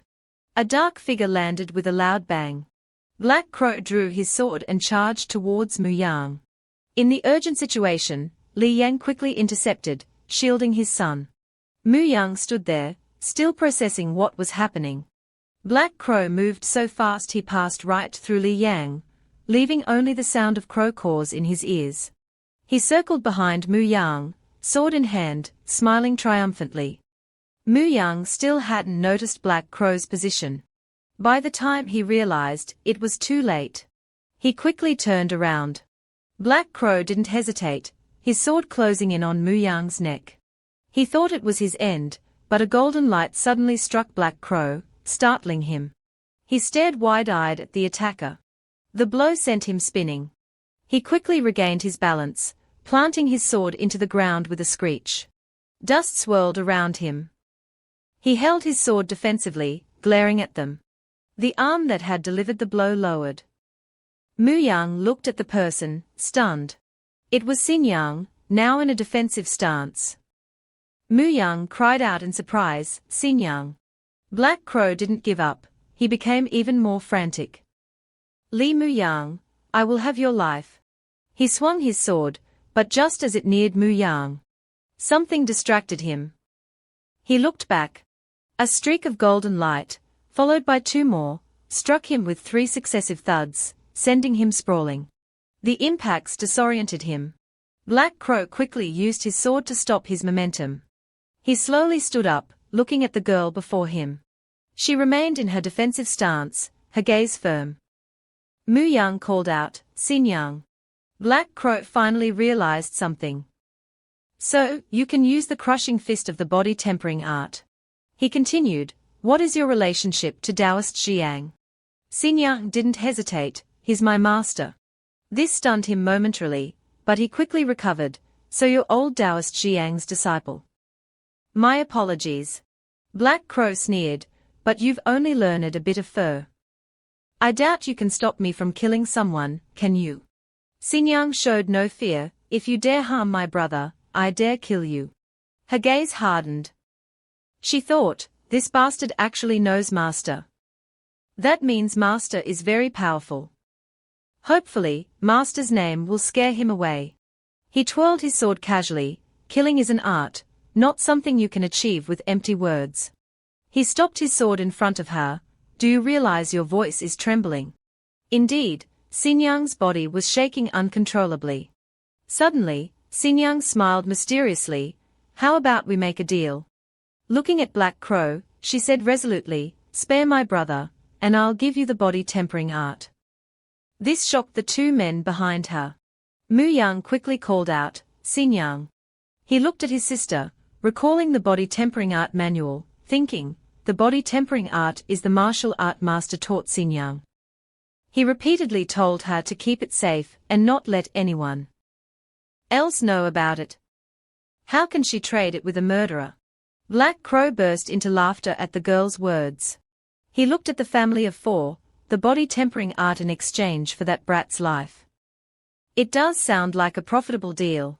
Black Crow continued, little girl, don't misunderstand. Your brother ruined my plans, so I have to kill him. Black Crow stopped laughing, his eyes turning cold. Moreover, I doubt you even know what kind of monster you're protecting. His words shocked both of them, especially Xinjiang. Infuriated by Black Crow's words, Li Yang roared, shut up. He lunged at Black Crow, my son is not. But Black Crow easily dodged his spear thrust. He mocked, the renowned Heavenly King's spear of the Lu family, defeating countless powerful enemies, known as the best spear in Shifeng. He caught the spear, too bad you've only learned a bit of fur. Li Yang was astonished that he had caught his spear. Then, with a flick of his wrist, he sent Li Yang flying. He sneered as Li Yang struggled, even a 6-year-old child of the Lu family, who can't even channel wind and lightning, is 100 times stronger than you. It seems you're just a lackey of the Lu family. Muang couldn't stand by any longer. He rushed forward, let my father go. Black Crow smiled slyly. As if granting his wish, he threw Li Yang down, taunting, catch. Muang rushed to catch his falling father. Despite his best efforts, he couldn't withstand the force. They both crashed into the wall, the impact cracking the wall and sending debris flying. The 2 women behind them watched in horror. Despite the powerful impact, Muang emerged from the dust, still standing. He stood protectively in front of his father, both covered in wounds. Li Yang looked at his son, thinking in astonishment, could Muyang's frail body have? Muang stepped forward, please move aside. Li Yang asked, Muang, are you all right? La Chi rushed over, Muang, how are you? Xinjiang followed, brother, are you okay? Muang reassured them, I'm fine, just a few scratches. Xinjiang said worriedly, how can you be fine?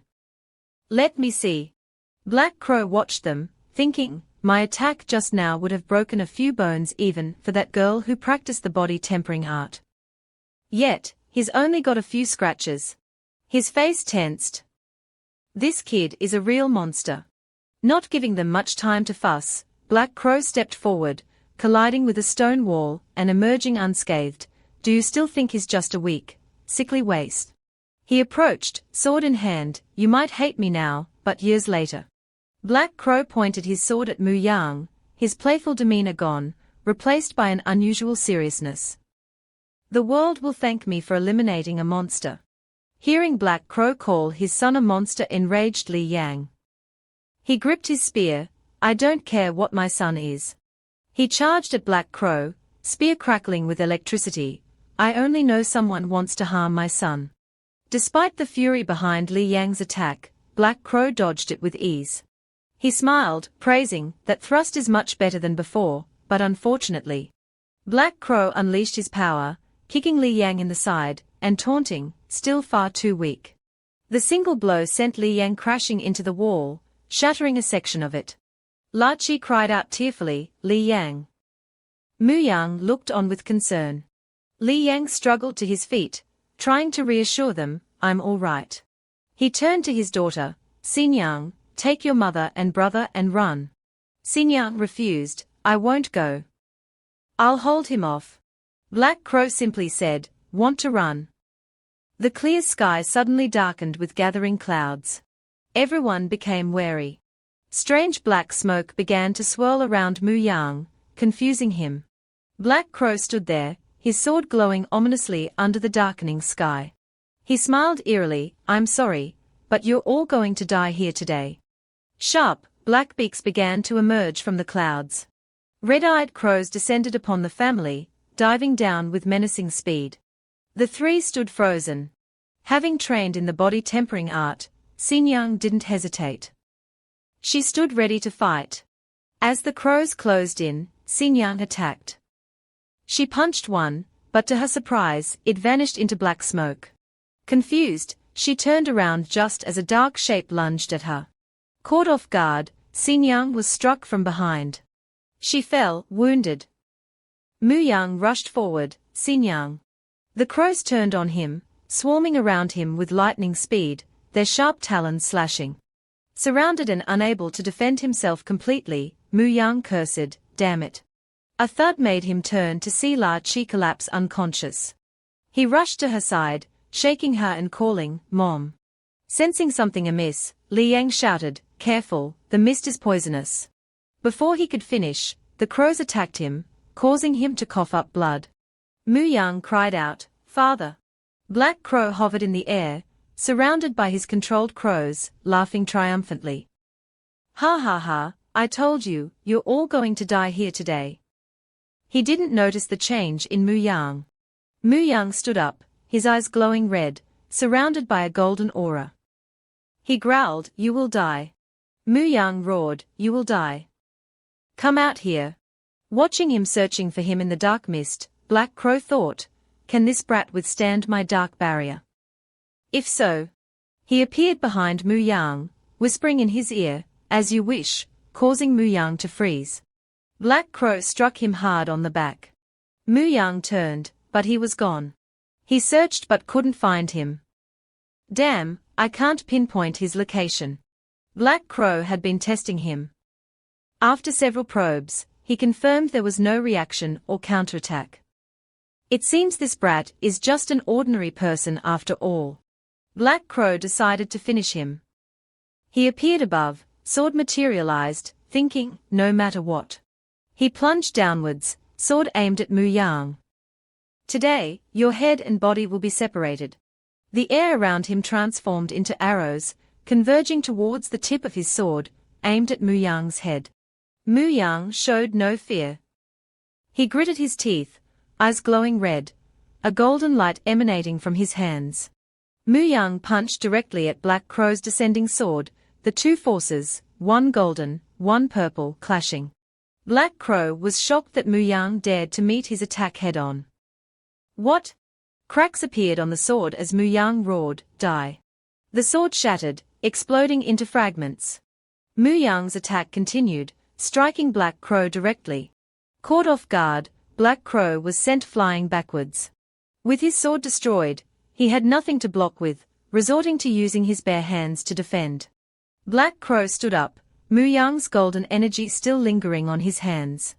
Despite being wounded, Black Crow taunted, "You think that can kill me?"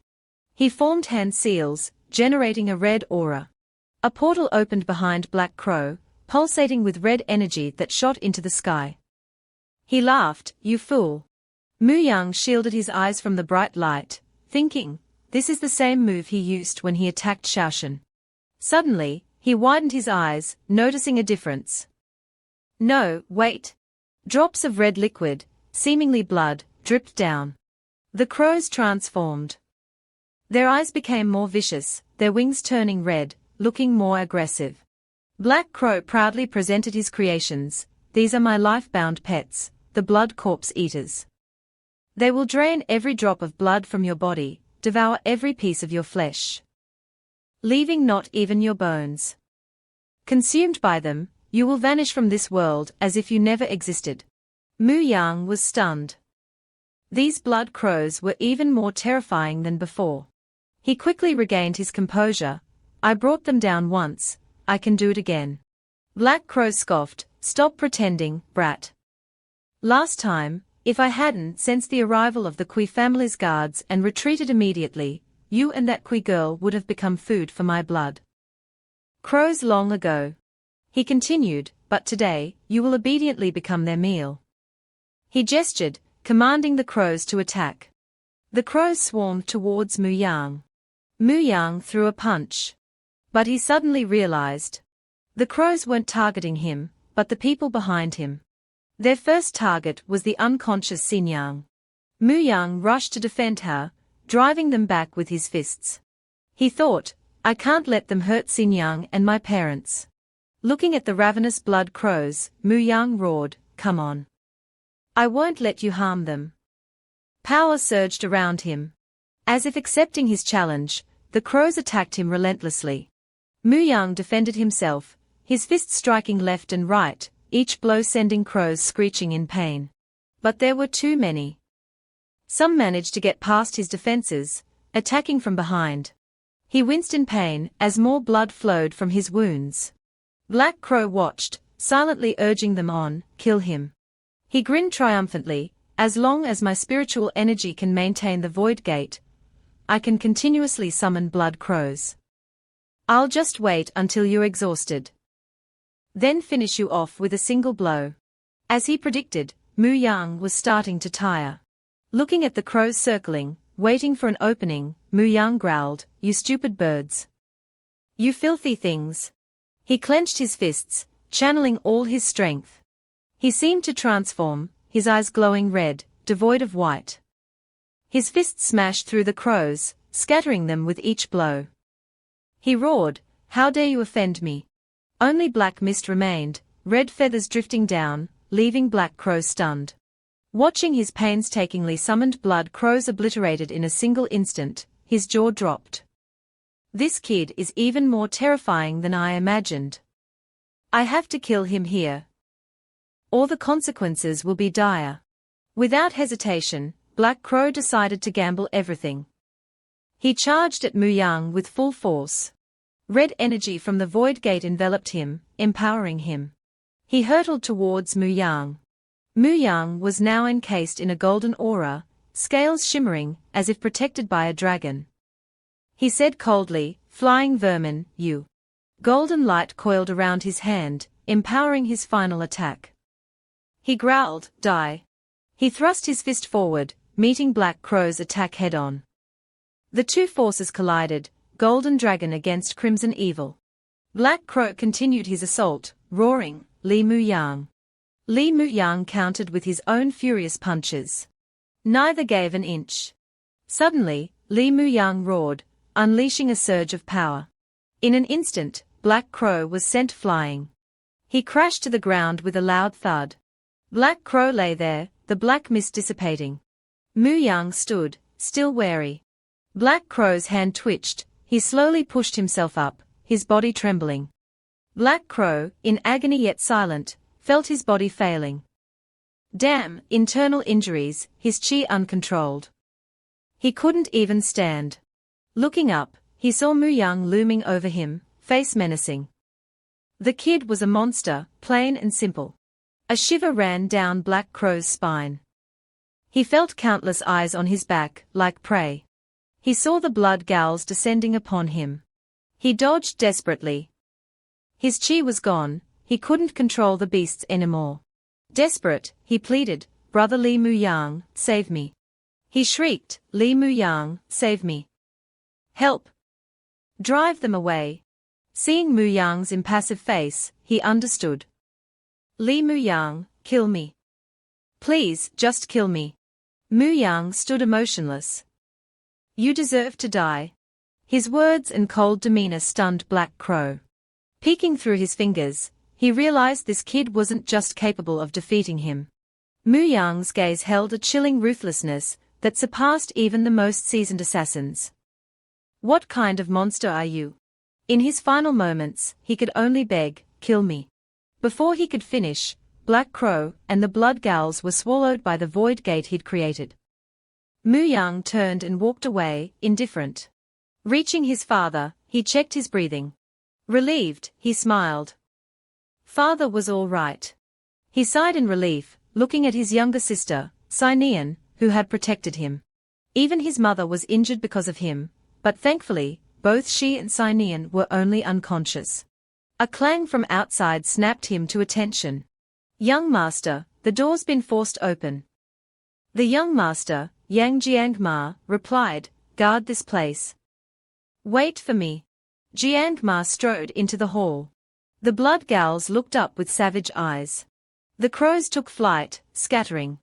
Jiangma covered his nose. "The stench of blood is overwhelming." Remembering his purpose, he searched for Muyang. Muyang saw him and called out, "Yang Jiangma." They faced each other, each wondering what the other was thinking. "What are you doing here?" Muyang asked. "I came to arrest you," Jiangma replied calmly. Muyang channeled power into his arm. "Anyone who harms my family." He took a fighting stance. "Will die." Green light emanated from his hand. "You deserve to die." Jiangma raised his hands defensively. "Li Muyang, what are you doing?" He thought, "I just wanted to arrest him, why does he want to kill me?" Suddenly, he realized something. Could it be? Looking up, he asked, "Did Black Crow come here?" Muyang's expression remained unchanged. "He did." He observed Jiangma, suspecting he wasn't an accomplice, but remaining cautious. Jiangma gripped his fan, seemingly angry at his wasted efforts, then pleased at this unexpected find. "You dare attack the Yang family? Prepare to pay the price." He swung his fan downwards. "Black Crow, stop hiding like a coward and come out to die." A finger pointed, and Jiangma followed its direction. He saw a pool of blood.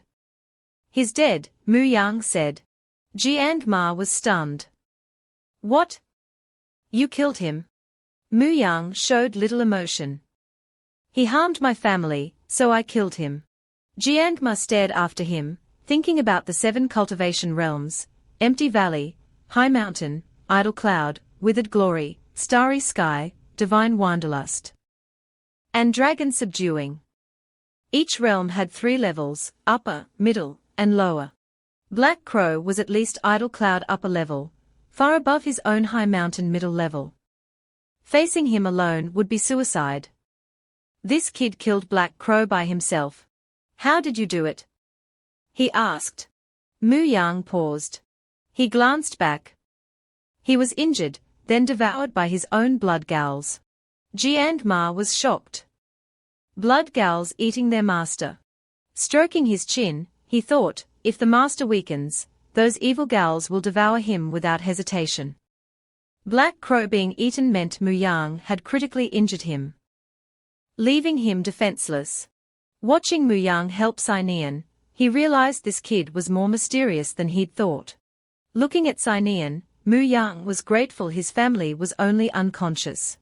Jiangma called out to him. He unfurled his fan. Black Crow was a notorious assassin, wanted throughout the empire. Even Jiangnan City had a dragnet to capture him. By killing him, you've done the Yang family a great service. Even the Kui family and cousin Shaoshan in Qian do owe you a favor. Muang felt uneasy. What do you want? Jiang Ma didn't answer directly. Isn't today your exam day? Are you giving up? Muyang's eyes widened in realization. He remembered Shaoshan's words. I hope we can both attend West Peak Academy. They'd promised to attend West Peak together. But with his family like this, how could he leave them? He clenched his jaw, conflicted. Giving up meant breaking his promise to Shaoshan and wasting all his efforts. But how could he take the exam now? Jiang Ma spoke up. Just go. Leave your family here. I'll take care of them. Consider it repaying the favor. Muyang stared at him, their thoughts hidden. What? Don't you trust me? Jiang Ma asked. Muyang carefully lifted Sinian. He turned to leave, saying, no. Jiang Ma complained, you're so ungrateful. I offered this so your and Shaoshan's efforts wouldn't go to waste. As Muyang continued walking, he added, fine, pretend I said nothing. Muyang, a trembling voice called out. Muyang turned in surprise. It was his foster father, clutching his bleeding wound. Today's your exam. Don't miss it. Muyang hesitated. Father, but everyone. His father winced. The exam has started. Go. I'm awake now, I'll be fine. Muyang turned to Jiang Ma. Will you take care of my family? Jiang Ma closed his fan, feigning arrogance. Not anymore. I'm not anyone's servant. Why should I? Inwardly, he pleaded, beg me. Beg me, and maybe I'll agree. Muyang's expression remained unchanged. Didn't you say the Kui and Yang families owe me a favor? Jiang Ma replied casually, yes, I did. Then repay me now. I helped your families. Take care of mine. Just for a while, until I finish the exam. Jiang Ma looked at him. Fine. A board guard stood watch at the exam entrance. Suddenly, a figure darted past. The guard pointed and shouted, alerting the others. He gave chase. Hey, kid. Stop running. Jiang Ma blocked his path with his fan, leaving the guard sputtering. Let him go, Jiang Ma said. The confused guard asked, young master. As Muyang ran faster, Jiang Ma concluded he wouldn't pass anyway. Hard work now leads to success later. The most important thing is to choose the right path. Muyang reached the second gate. Another guard stopped him. Halt! Who are you? What are you doing here? Muyang hurriedly presented a paper. I'm a candidate. I'm late due to some issues. Please let me in. Here's my exam permit. The guard refused. You're past the entry time. No one's allowed in. Muyang protested, but the guard interrupted. Leave. Come back before it ends, you might have a chance. Late for such an important exam. You won't achieve anything. You'll only disrupt the other candidates. Teacher Zhao appeared behind them. What are you saying? Both turned in surprise. She scolded Muyang. Do you have any sense of time? It's the first day of makeup exams. What are you thinking? Do you ever consider your responsibilities? Muyang's hands trembled. He felt wronged. I wouldn't miss even the slightest chance, but what can I do now? Teacher Zhao relented. Open the gate. Let him in. Muyang was stunned. Teacher Zhao, I admit, your laziness and sleeping habits in class gave me a bad impression. But your parents told me how much you want to prove yourself, and how hard you've been working. She pictured Muyang and Shaoshan studying diligently. So, do your best this time, she said sincerely. Overwhelmed, Muyang could only utter her name. He was speechless, unsure how to react. He bowed deeply in gratitude. Then rushed inside. Teacher Zhao thought, go quickly. As he ran to his seat, she wished to broaden his horizons.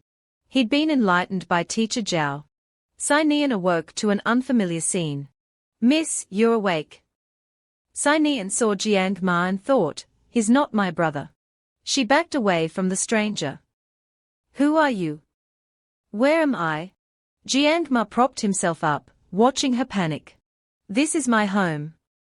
I'm Yang Jiang Ma, son of Jiang Nan City's Lord Yang Bailai, Kui Shaoshan's cousin, and Li Muyang's sworn brother. He asked me to look after your family." "I don't believe you," Sinian retorted. She thought, "Good thing I've recovered some strength.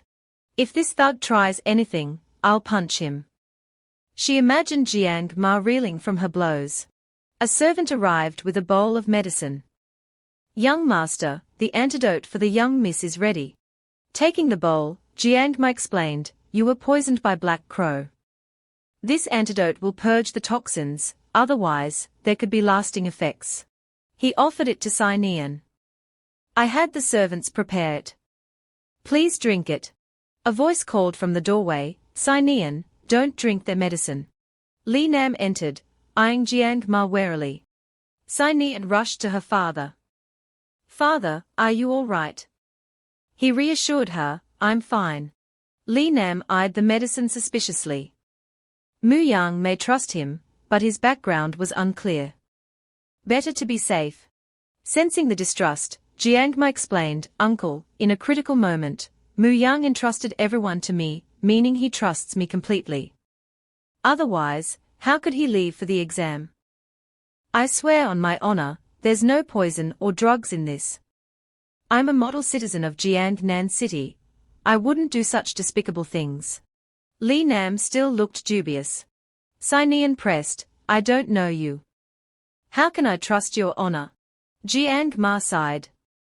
"Such intelligence at a young age, I'm impressed." Looking at the medicine, he said, "If you don't trust me, I'll drink it first." He downed the bowl in one gulp. Then presented the empty bowl as proof. Meanwhile, Muyang was taking the exam. He looked at the paper confidently. Despite being late, he could finish it. He hoped for a satisfactory result. The exam ended, and everyone dispersed. The atmosphere was lively.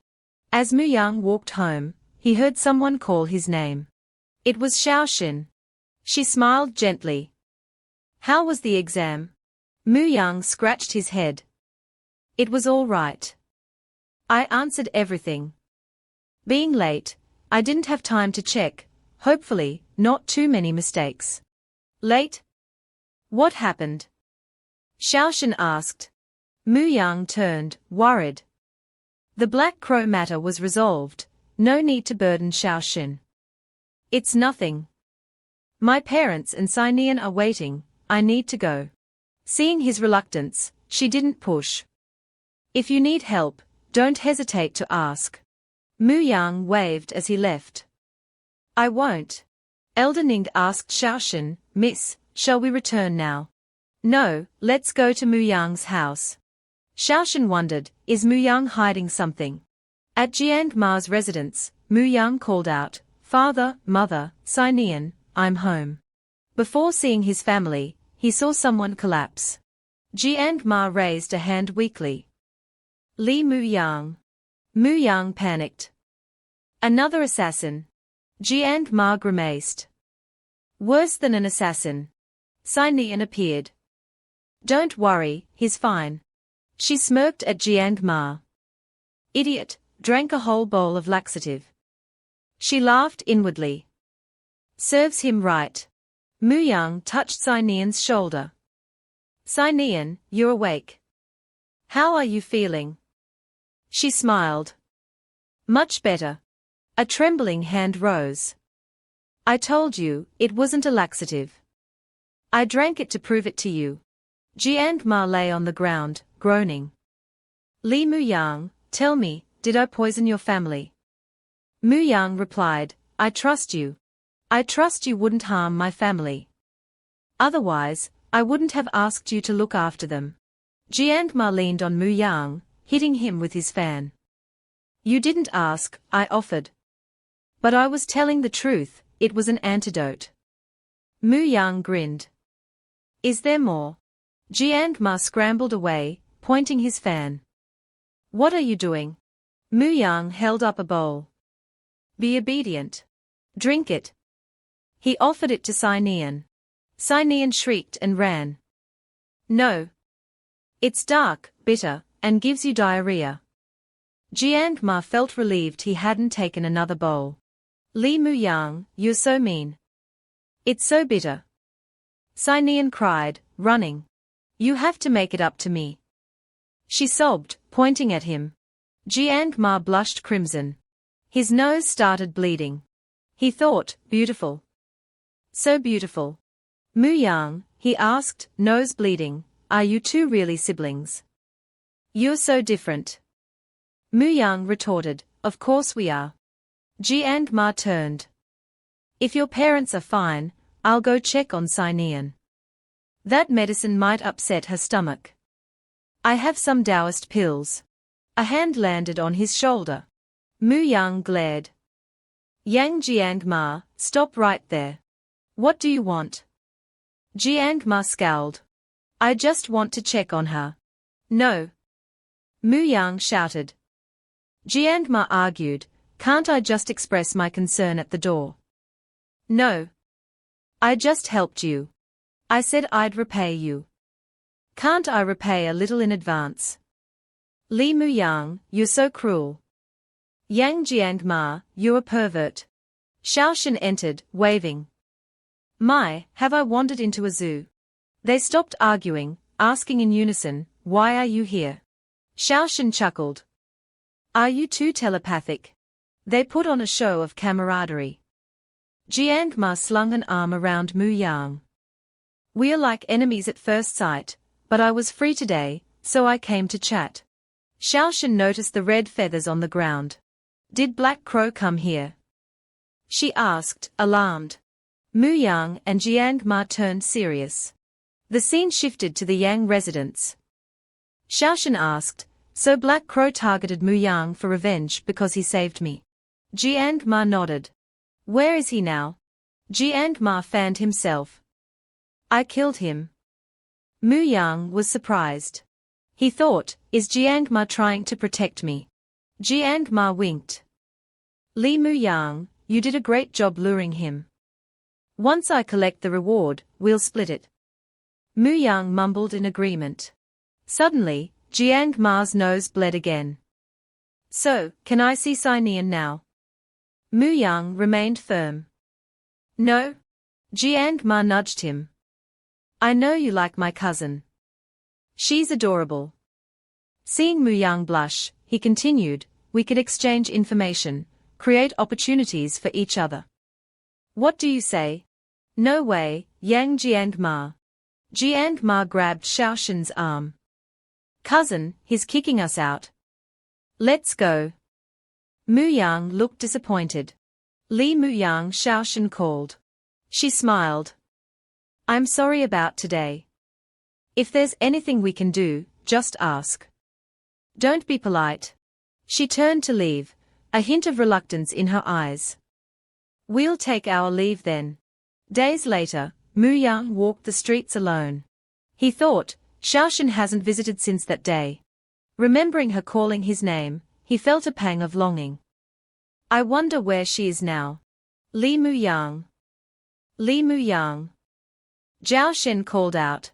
Zhao Shen, what's wrong? She panted, hurry, go find your father. Something happened at your bakery. Muyang's face paled. At Sinian Bakery, a thug directed his men. Smash everything. La Chi cowered, terrified by their laughter.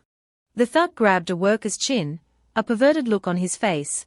This bakery is nothing special, but you're somewhat pretty.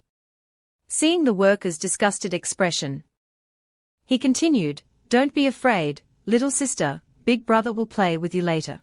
Suddenly, a hand grabbed his collar. Muyang pulled him back, preparing to hit him. He threw the thug, yelling, stop. The thug landed headfirst, legs up, in immense pain. Muyang's hands radiated powerful energy, his face furious, threatening them not to mess with him. Muang glared, "Get out." The thug was terrified. Wasn't the baker's son useless? How did he become like this? The thug was still defiant, still stubborn. Kid. What if we mess with you? He threw a punch, charging at Muang. Are you going to kill me? Muang easily caught his fist. He twisted the thug's arm, the sound of cracking bones mixing with the thug's screams. The thug looked at him, trembling, thinking, who is this kid? Sudden terror washed over him, his eyes widening. The image of Muang appeared, clear as day. Muyang's eyes were bloodshot, staring at him menacingly. The thug was terrified, thinking, this is a monster. He was finally afraid. Boss, I was wrong. Please, spare me. Muang threw him again, sending him sprawling. The thug crouched on the ground, looking at him with fear and confusion. Muang ordered, kneel. Terrified, the thug quickly obeyed, fearing death if he hesitated. Then he yelled at his companions, you, all of you, kneel. He bowed, hands clasped, preparing to kowtow. He kowtowed, begging, young master, we were blind to not recognize Mount Tai, please forgive our offense against Madam. Muyang's face was grim. Who dares insult my family? Must die. He slammed his fist down onto the thug's head, smashing it into the ground. Muyang's eyes were blood red. Muyang's face was grim, his eyes bloodshot. Suddenly, he seemed to realize something. His eyes returned to normal. He looked at his hands, wondering, what's happening to me? Why is my bloodlust getting stronger? Am I really a monster, like the Black Crow said? Scene shifts to the Grand Lu estate in Tianju. An old man stood before a painting of a dragon, muttering, the dragon clan was slaughtered, nearly extinct. Now, it's about to reappear. The dragon in the painting seemed to sharpen, becoming more majestic and powerful. A servant entered, bowed, and addressed the master. The old man turned, revealing himself to be the head of the Lu family, Lu Shinkong, also known as Elder Lu. Looking at the servant, he asked, what is it? The servant continued, it concerns young master Muang. The young master's grandmother, and I hope to take advantage of his enrollment at Westwind Academy to bring him home. Before he finished, Elder Lu flatly refused, no. He decisively ordered, arrange for him to attend Starry Sky Academy. An image of Starry Sky Academy appeared, beautiful and vast under the sunlight. Sunlight shone on a rooftop. Muang was training, staring intently ahead. He sighed, the body-shattering art is a millennia-old technique. When learning it, emotions, breathing, spirit, and incantations are all essential. Movement is the first step, the foundation of body-shattering art. As he spoke, he slowly moved his feet. Moving quickly in a circular pattern, he thought, move to strengthen bones, move to open meridians, move to invigorate blood. Finally, with one breath, shatter the body. Finishing his thought, he punched forward. His fist stopped mid-air, smoke rising around his hand. Looking at his hand, he was satisfied. In such a short time, my body-shattering art has reached this stage. Remembering Cynian's antics, he sighed, thinking about how lazy she had been these past few years. The door suddenly burst open, Cynian yelling, stupid brother, what are you still doing? Today's the day they announce the exam results. Muang jumped, startled. Hurriedly putting on his shirt, he replied, all right. Jiang-ma stood outside with his fan, eyes closed, seemingly contemplative. Hearing the commotion, he turned towards the door. Seeing Muang and Cynian, he smiled, you're finally out. Muang was surprised, Yang Jiang-ma. Why? Jiang-ma calmly replied, Xiaoshan asked me to tell you something. She'll be waiting for you at Sunset Lake after the results are announced. Hearing Xiaoshan's name, Muang blushed, slightly incredulous that she would ask to meet him. Interrupting his thoughts, Cynian pushed him, stupid brother, girls don't rush these things, why are you so impatient? Let's go. Cynian pushed Muang while glancing at Jiang-ma. Seeing him looking, she stuck her tongue out playfully. Jiang-ma stopped fanning, thinking, this girl is so adorable. He also blushed. Scene changes to the academy. A large crowd gathered at the results board, waiting for the announcement. Sinean pushed through the crowd. Excuse me, excuse me. Muang stood back, thinking, this girl's even more impatient than I am. A voice called out, well, if it isn't Li Muang. Here to see the list of successful candidates. It was Zhong Chen, surrounded by his friends.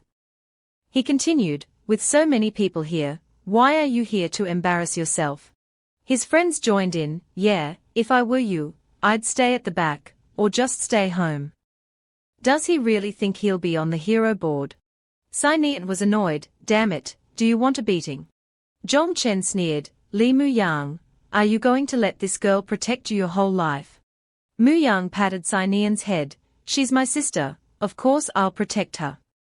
But, as her older brother, it's my responsibility. He stepped forward, shielding Sinean. Zhong Chen pointed at him angrily, HMPH. A useless nobody dares threaten me. Teach him a lesson. A bell rang, interrupting the brewing fight. All three paused, looking towards the sound. Someone shouted, announcing the exam results. The covering was removed, revealing the names. Kui Xiaoshen's name was clearly visible. Sinean pointed excitedly, brother, Xiaoshen's name is there. Next will be yours. Muyang smiled, all right, I know. He smiled, Xiaoshen has always been a top student, it's natural for her to achieve this. I hope to be listed beside her, becoming heroes together. Other names appeared, followed by cheers.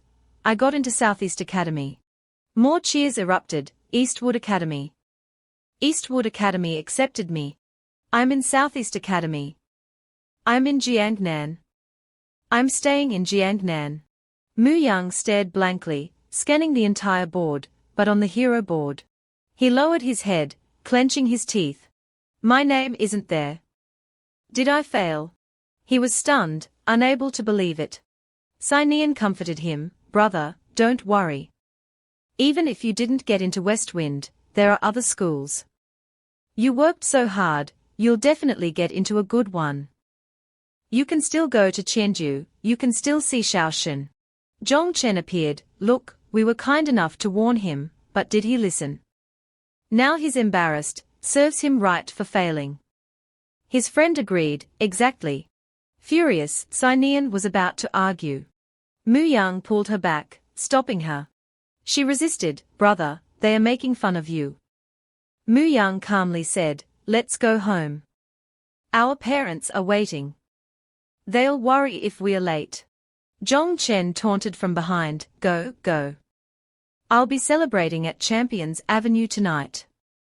Let these losers struggle in Jiangnan, they won't get anywhere anyway.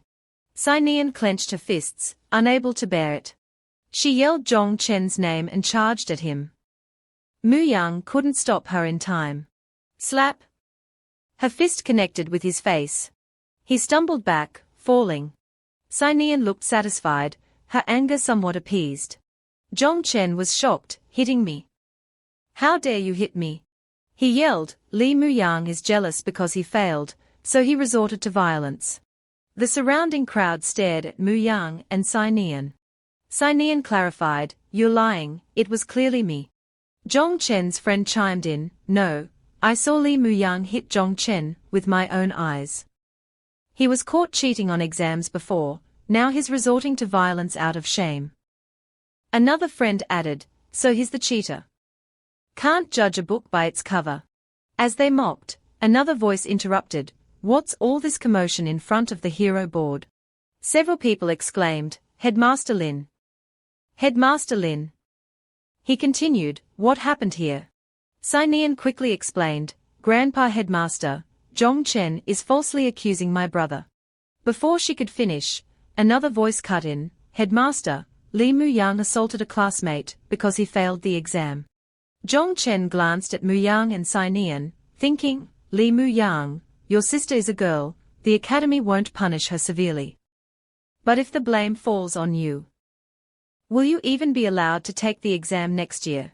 As he plotted, Headmaster Lin asked, "Why would you frame Li Muyang?"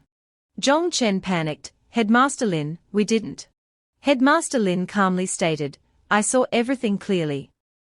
You mocked Li Muyang because your names were on the board." Li Xianian was wrong to resort to violence in her anger.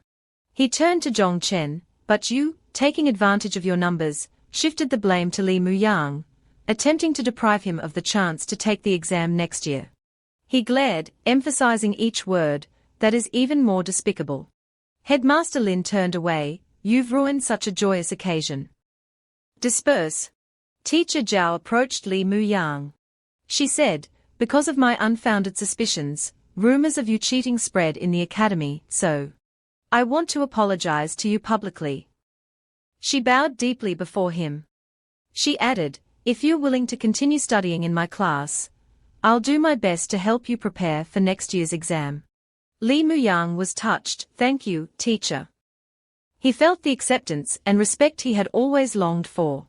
He said to Xianian, who was crying, "Let's go home." She wiped her tears, smiling, "Okay, let's go home." Suddenly, a crane's cry echoed from the sky. A crane landed, its rider saying, "I apologize for the interruption, I'm in a hurry." "Excuse me, may I ask?" Muyang looked at the newcomer. The white-haired man continued, "Which one of you is junior brother Li Muyang?" The crowd gasped, astonished to see a crane-riding immortal descend upon the hero board. The man repeated, "Which one of you is junior brother Li Muyang?" Muyang bowed, "I am Li Muyang." Seeing him, the man continued, "Congratulations, junior brother." He bowed, presenting a red scroll, "You've been accepted into Starry Sky Academy." Muyang was confused. A hand stopped him. Headmaster Lin stepped forward, "How should I address you? And what is Starry Sky Academy?" He thought, "I've taught countless students, but I've never heard of Starry Sky Academy. I can't let strangers take my student away." The man replied, "I am Ji Wuyu. As for Starry Sky Academy, it is Starry Sky Academy," Wuyu said with a smile. Headmaster Lin was unsatisfied. "What I mean is, no one has heard of Starry Sky Academy. None of my students have ever applied there." The crane nuzzled Wuyu. Wuyu patted the crane, replying, He added, "Perhaps they weren't exceptional enough." Both Muyang and Headmaster Lin were stunned. Zhong Chen was speechless. Xianian looked at Muyang, wondering what he was thinking. He accepted the acceptance letter with both hands. He spoke seriously, "Thank you for coming all the way to Jiangnan, senior brother Wuyu. I am very grateful. However, I have many questions. I never applied to Starry Sky Academy. Why was I accepted?" Ji Wuyu explained, "I was simply following the headmaster's orders to come to Jiangnan and recruit a student. I know nothing else. The academy's address is written inside. I hope to see you there." Zhong Chen couldn't contain his anger. "You said we weren't exceptional enough to know about your insignificant academy. Then tell us, what score did that loser Li Muyang, whose name isn't even on the hero board, get to be accepted into your pathetic academy?" Wuyu glanced at him and muttered, "Slap him." The crane suddenly lunged at Zhong Chen, startling him. Headmaster Lin thought, "This crane-riding man acts so superior, yet he defends his academy's reputation. Could Starry Sky Academy truly be influential?" Unfurling the acceptance letter, Wuyu said, "My apologies, I only know of the Chengfeng board, the Qingyun board, and the Starry Sky board. I've never heard of a hero board." He continued, "But if you truly want to know junior brother Yang's results, this is the official Imperial examination scroll approved by the Emperor of the Westwind Empire. If you doubt its authenticity, you should understand its significance. True greatness is celebrated by the world, not displayed on red silk for self-aggrandizement." Headmaster Lin and Zhong Chen's expressions were starkly different. Looking at the seal, Headmaster Lin recognized the unique royal silk and the Emperor's seal. He was certain it couldn't be forged, no one would dare. The Li siblings rejoiced, Xianian grabbing Muyang's hand. "This young man is this year's top scorer in the Imperial examination. Li Muyang's name was clearly displayed. Sinian hugged Muyang. Brother, you're so cool. I love you so much. At the Li residence, someone paced back and forth. Li Yang held a book, the pacing giving him a headache. He turned to La Chi. Can you sit down and rest? Your pacing is making me dizzy. La Chi retorted. Who told you to watch? Would you be dizzy if you weren't staring at me? Neither yielded. Can you be reasonable? You're standing right in front of me. Who am I supposed to look at if not you? The book?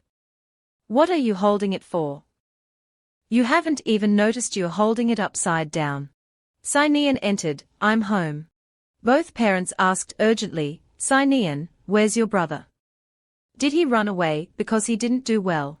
Sinian smiled. He went on a date. Muyang was running to meet Kui Shaoxin. She was already waiting. He was out of breath, but smiling brightly. Shaoxin smiled back. Long time no see. 2 teacups were filled. I heard about the exam results. Congratulations. Muyang replied. I have to thank you for your help. Shaoxin moved closer. It's nothing compared to you saving my life. I have to return to Chengdu in 2 days. Muyang offered. All right, let me pack and go with you. Shaoxin smiled, blushing slightly. You've changed so much. You're just like Yang Jiangma. I wonder if I'll have time to watch the sunset after returning to Chengdu. She turned. It's getting late. Let's say goodbye here. Shaoxin looked back. I hope we meet again someday. Muyang was confused. What do you mean? She walked away without turning back. Goodbye, Li Muyang. She reached a wooden carriage. Jiangma was waiting. Did you say goodbye? She replied, yes.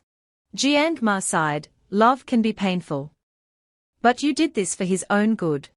He continued, after all, you're not from the same world. Playing with fire will only burn you. Jiangma said to Shaoxin, your return to Chengdu will cause a stir. Use this opportunity to break ties with Li Muyang. It's for his protection. Shaoxin said, I have a feeling he'll come to Chengdu and create a storm. Jiangma replied, are you a fortune teller? Shaoxin continued, undeterred, even though his feelings are sincere. She looked sad, but he's not normal. At another opulent location, a man rolled 2 walnuts in his hand. Yang Beilai frowned. Shaoxin getting into Westwind Academy is expected, but you said. Li Muyang was accepted into Starry Sky Academy. He questioned a bowing subordinate, anger in his voice. The subordinate confirmed, it's true. Yang Beilai's face darkened. Starry Sky Academy is incredibly difficult to enter. Even Jiang Ma didn't get in.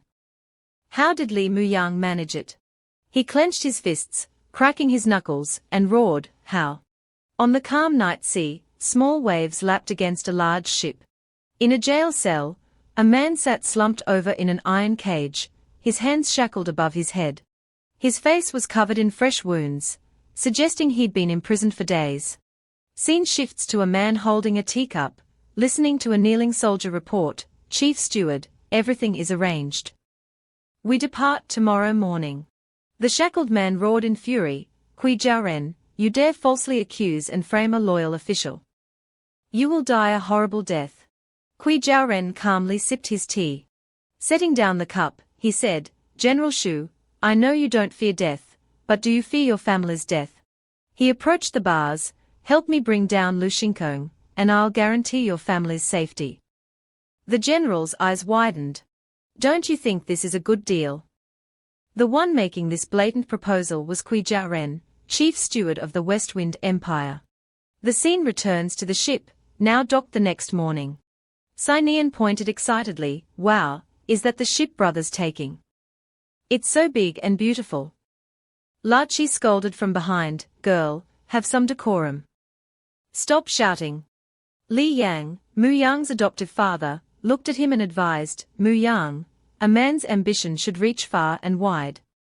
At Starry Sky Academy, train diligently and cultivate your skills. Make us proud. Muyang, in new clothes, looked much more imposing. He replied seriously, Father, I know. Please take care of yourself and mother. He looked at his hands, thinking, thanks to practicing the body-shattering art, I'm not only stronger, but my skin is also healthier and more vibrant. Grandpa's technique is truly extraordinary. No wonder he repeatedly warned Sinian not to reveal it. La Qi and Li Yang called to Sinian, Sinian, come here. Your brother's about to board. His adoptive mother continued her reminders, Muang, take care of yourself. Eat your meals on time, wear warm clothes when it's cold, and light clothes when it's hot. Muang chuckled, I know, I know. Sinian interrupted, pouting, go on, go on. It's not like you can't come back. What's the big deal about seeing you off? He patted her head. He reminded her, take care of our parents while I'm gone. The ship's horn blew, signaling its departure. The three family members watched, some teary-eyed, some smiling, some waving. All their gazes followed the ship. Standing by the ship's rail, Muang looked out at the sea, thinking, from today, I'm leaving my family behind. Suddenly, he heard someone shout, brother. Muang turned towards the sound, seeing a figure running. Is that Sinian? It was Sinian. She shouted, I can't protect you anymore, so you have to protect yourself. He smiled, Sinian, I have to go. Take good care of our parents. They waved goodbye, tears in their eyes. The ship sailed for some time. Muang turned to explore the ship. After a few steps, he heard, Brother Muang, a man's ambition should reach the four corners of the world. This trip to Chengdu is a great opportunity. He turned to see a stranger, who continued, why do you look so glum? Ignoring the question, Muang asked, do I know you? The man smiled, pointing to himself, I'm Zhong Linpa. Muang brushed him off, I'm feeling a bit down, I'm going to find a place to cry. Do what you want. Zhong Linpa frowned angrily. He snapped, Li Muang, you only placed first in the literary exam, how dare you be so arrogant? You look down on all the other scholars. Surrounding students murmured, yeah, so what if he placed first? There's a top scorer every year, but how many truly achieve greatness? Another added, he couldn't even get into Westwind. What can he possibly achieve? A loud laugh interrupted their mockery. Ha ha, how can a frog at the bottom of a well understand the vastness of the sky? They looked towards the sound, a youthful-looking individual in flamboyant red clothes. It was Gong Yuan. He folded his arms, no wonder Li Muang doesn't bother responding to you. You're not on the same level. He added, it's truly saddening.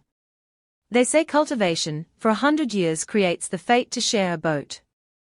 Did I cultivate, for 100 years just to share a boat with you losers? The three students glared, what did you say? They lunged at Gong Yuan, you're going too far. We'll teach you a lesson. Suddenly, a loud crash rocked the ship. It swayed violently. Another ship had deliberately rammed theirs. Muang realized, pirates. Before he could react, a man leaped from the other ship, brandishing a sharp knife. The pirate swung at Muang, who narrowly dodged. He quickly punched the pirate in the face. Before that pirate fell, another jumped from above, aiming for Muang. He gritted his teeth, turning to face the attacker. He punched the second pirate, sending him flying. Both pirates lay motionless, eyes rolled back. Muang wondered, how can there be pirates here? More ships surrounded them, the waves growing stronger. A hulking figure jumped from another ship, roaring, women and children, out of the way. The burly pirate swung a large chain. He spun the chain faster and faster, creating a whistling sound. A sharp blade was attached to the end of the chain, which he swung towards the students. The chain slammed down in front of a student, terrifying him. The burly pirate yanked the chain back. The chain rattled as it was retracted. The two ships collided again with a loud bang. With the impact, the pirate yelled, "Brothers, attack!" More pirates swarmed onto the ship. The students panicked. Suddenly, the chain snapped into pieces. The pirate stumbled back, ouch. He roared, "Who dared break my chain?" A figure stood on the deck, looking down at him, and calmly said, "You had a path to heaven, but didn't take it." It was Kui Jiaoren. He continued, "Yet you barge into hell." The pirate remained defiant. "HMPH, state your name." "I'll teach you some manners." Kui Jiaoren simply muttered, "Kill them all." His soldiers surged forward. He folded his arms, seemingly unconcerned with participating directly. His soldiers quickly overwhelmed the pirates. With a few swift strikes, most of the pirates were down. The pirate leader finally showed fear. "Damn, the letter didn't mention any experts on board." Kui Jiaoren appeared behind him. "So you wanted to teach me manners? Then I'll make sure you can't anymore." With a swift slash, he decapitated the pirate leader. He glanced at the scene, wondering, why would such useless pirates try to rob a ship in broad daylight? His eyes widened. Could this be a diversion? He ordered his men, "Check the cargo." His men immediately rushed to obey. Kui Jiaoren slammed open a door, and looked inside. The cell door was wide open, the prisoner gone. A soldier bowed. "Young master, what should we do?" Kui Jiaoren was furious. "Capture the prisoner and his accomplices." "Dead or alive?" He emphasized, "Dead or alive." Meanwhile, Muang stood among the students on the large ship. The pirate attack was over, the ship continued its journey. He thought, "I can't stay here. Let those two groups fight it out." Lost in thought, he bumped into someone. He asked, "Are you all right?" The person clutched their stomach in pain. Gong Yuan, who was with the person, helped them up. It's fine, it's fine." "Thank you, young master." As they walked away, Muang realized this was the person who had defended him earlier. A shout came from afar, startling Gong Yuan. A man in black was yelling. Kui Jiaoren charged towards them, ignoring Muang as he ran past, sword drawn. Gong Yuan, holding the other person, jumped into the sea. They disappeared beneath the waves. Kui Jiaoren slammed his fist against the railing. "Damn it." Muang approached, intending to ask, "Are you all right?"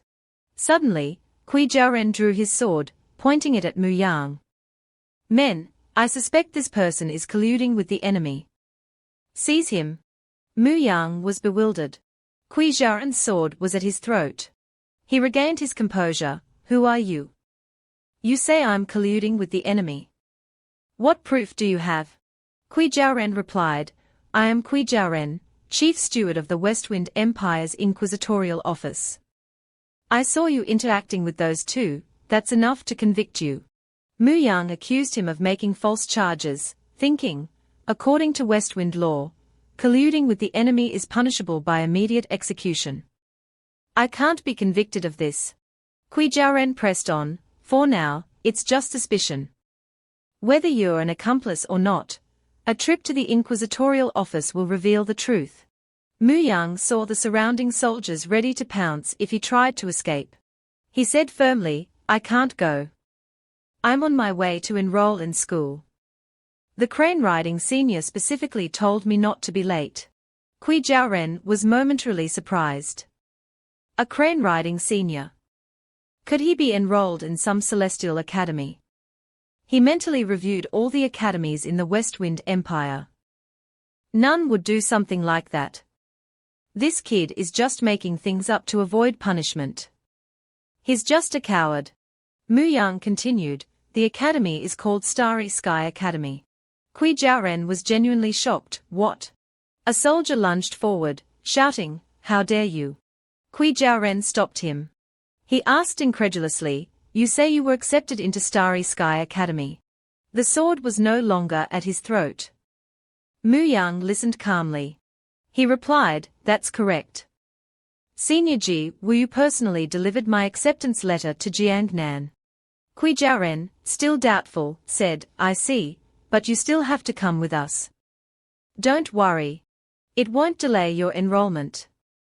Suddenly, a burst of energy shot towards Muang. He saw the energy approaching. "It's the body-shattering art."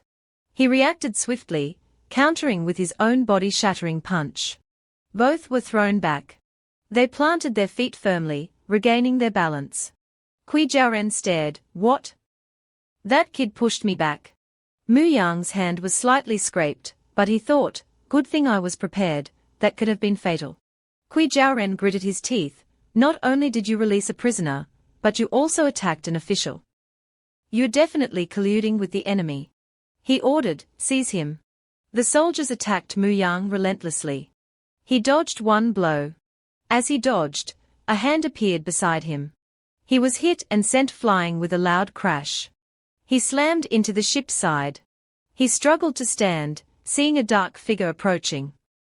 This person is too strong.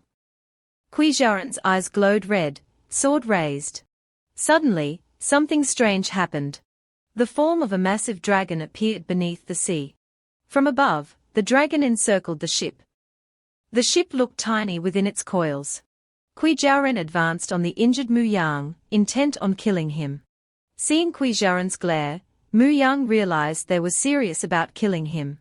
He thought desperately, damn it, what did I do? He gripped his sword, preparing to fight. A soldier swung a sword at him. He dodged blow after blow. How did I get into this mess? The soldiers swarmed around him. Kui Jiaoren watched, thinking, legend says when Starry Sky Academy was founded millennia ago, its first headmaster was a dragon transformation realm cultivator. He trained countless experts throughout the land. He sneered, every year, countless nobles try to get their children in, but all fail. He watched Muyang fight back. What qualities does this kid have to be chosen by Starry Sky Academy? If he's not lying, someone must be helping him. Muyang was hit, crying out in pain. He winced. Watching Muyang counterattack, Kui Jiaoren thought, he's definitely not on our side. He decided, if that's the case, then he's my enemy. He charged at Muyang, energy surging. Muyang was caught off guard. He punched, but his fist passed right through Kui Jiaoren. The real Kui Jiaoren descended from above, sword raised. Muyang looked up. The sword plunged down. He barely managed to block it. Seeing this, Kui Jiaoren shifted his attack, swinging from behind. Muyang blocked again. He raised his arms defensively, as Kui Jiaoren attacked furiously. A loud explosion threw Muyang back. Kui Jiaoren lunged, you're not ordinary, to block my sword. But, he continued, as 6 afterimages appeared, you can't block this. Each afterimage struck with a sword. Muyang couldn't defend against them all, blood spurting. Another explosion sent him flying off the ship. Exhausted, blood trickling from his mouth, Muyang fell. He plunged into the sea. Kui Jiaoren turned to his men, get him. Dead or alive? They replied, yes, sir. Another, even larger crash rocked the ship. Kui Jiaoren wondered, what's happening? Another attack. A powerful dragon burst from the water behind him. He turned. The massive dragon roared at the ship. He gasped, a flood dragon. He stared in disbelief, and on its head, perched atop the flood dragon was Muyang. The sky darkened. The flood dragon rose from the depths, roaring. Kui Jiaoren was shocked. Flood dragons are ferocious, yet it saved him. Chosen by Starry Sky Academy, able to block my calamity-severing sword, saved by a flood dragon after falling into the sea. If I don't eliminate him today, I won't be able to rest. He commanded, Inquisitors, kill the flood dragon and the demon. His men attacked the flood dragon. Muyang was still unconscious. He seemed lost in his own mind. The flood dragon roared, shameful traitors. You betrayed and killed your own kind. It trampled the Inquisitors. I will never forgive you. Suddenly, Muyang opened his eyes. Pain shot through him. Kui Jiaoren really wants me dead. He looked around. I fell into the sea. Where am I now? The flood dragon roared again. It was being attacked relentlessly. Muyang wondered, why is it protecting me? A man charged at Muyang, yelling, demon. Die. Muyang focused his energy into a single punch. He struck the man in the stomach. The man's body smoked, dead. His body fell onto the deck, landing near Kui Jiaoren. Kui Jiaoren roared, useless. I'll have to do it myself. He leaped onto the flood dragon. He drew his sword. He readied his attack. The calamity-severing sword, a move from the Ascension Tribulation sword technique, struck the flood dragon with countless sword energies, making it roar in pain. The flood dragon faltered, and Muang lost his balance, falling. Muyang's eyes widened in shock. The flood dragon plummeted into the lake. Kui Jiaoren said coldly, "Now it's your turn." As soon as he finished speaking, his eyes widened in astonishment. Muang was floating in midair, gathering powerful spiritual energy in his hands. Lightning crackled around his hands, and his eyes flashed with spiritual light. Muyang's voice turned icy, "Those who harm my kin, die." Kui Jiaoren stared, stunned. This aura, this ability to stand in midair. Could this kid have reached the withered glory realm, or even higher, like the astral travel, or divine wandering realm? Seeing the unfavorable situation, Kui Jiaoren's subordinates urged, "Young master, his power is unfathomable. Don't fight him. We'll hold him off, please escape." Kui Jiaoren declared resolutely, "I can run, the Kui family can run, but the Imperial Inquisitorial Office cannot." His subordinate exclaimed in panic, "Young master, this is just a temporary setback. Once we get through today, we'll have plenty of opportunities to deal with him." Kui Jiaoren replied grimly, "It's too late. Even if I wanted to leave, he wouldn't allow it." He glared at Muang, who was ready to strike. Muang extended his hand, focusing the electricity. He clenched his fist. In an instant, a thunderous blast from the thunderclap palm split the ship in two. Those on board were thrown into the sea, screaming, "Ah!" The ship's sinking.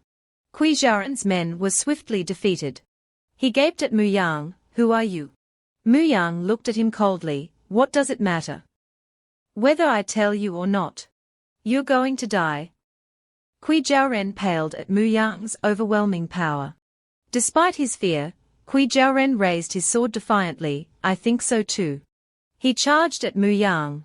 He attacked with his sword, first sword, severing worldly ties. Second sword, releasing worries. After one sword, no more troubles. Muang simply conjured a ball of lightning. He closed his hand around it. With a furious roar, a terrifying power erupted from the lightning ball, overwhelming Kui Jiaoren's sword. Unable to withstand the force, Kui Jiaoren crashed into his own ship. He barely managed to stay on his feet.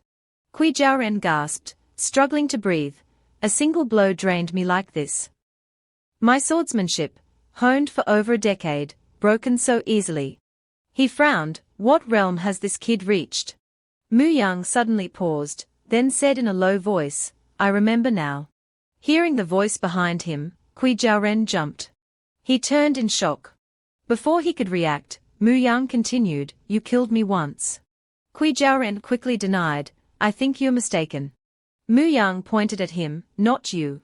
But your sword technique. I remember its name. Ascension Tribulation Sword. A sword that brings down tribulation." Kui Jiaoren remained calm, "I'm a smart man. I should leave now." "You can't stop me." Muang scoffed, "Can't stop you." As Kui Jiaoren prepared his next attack, he said, "My first sword, severing worldly ties, was broken by your lightning. So I'll give you my second sword, severing karmic ties. Please advise." He raised his sword, "Now, I'll give you my second sword, severing karmic ties. Please advise." Muang was impressed, a noble son who doesn't flee in the face of danger, unafraid, willing to fight to the death. Such bravery. I admire you.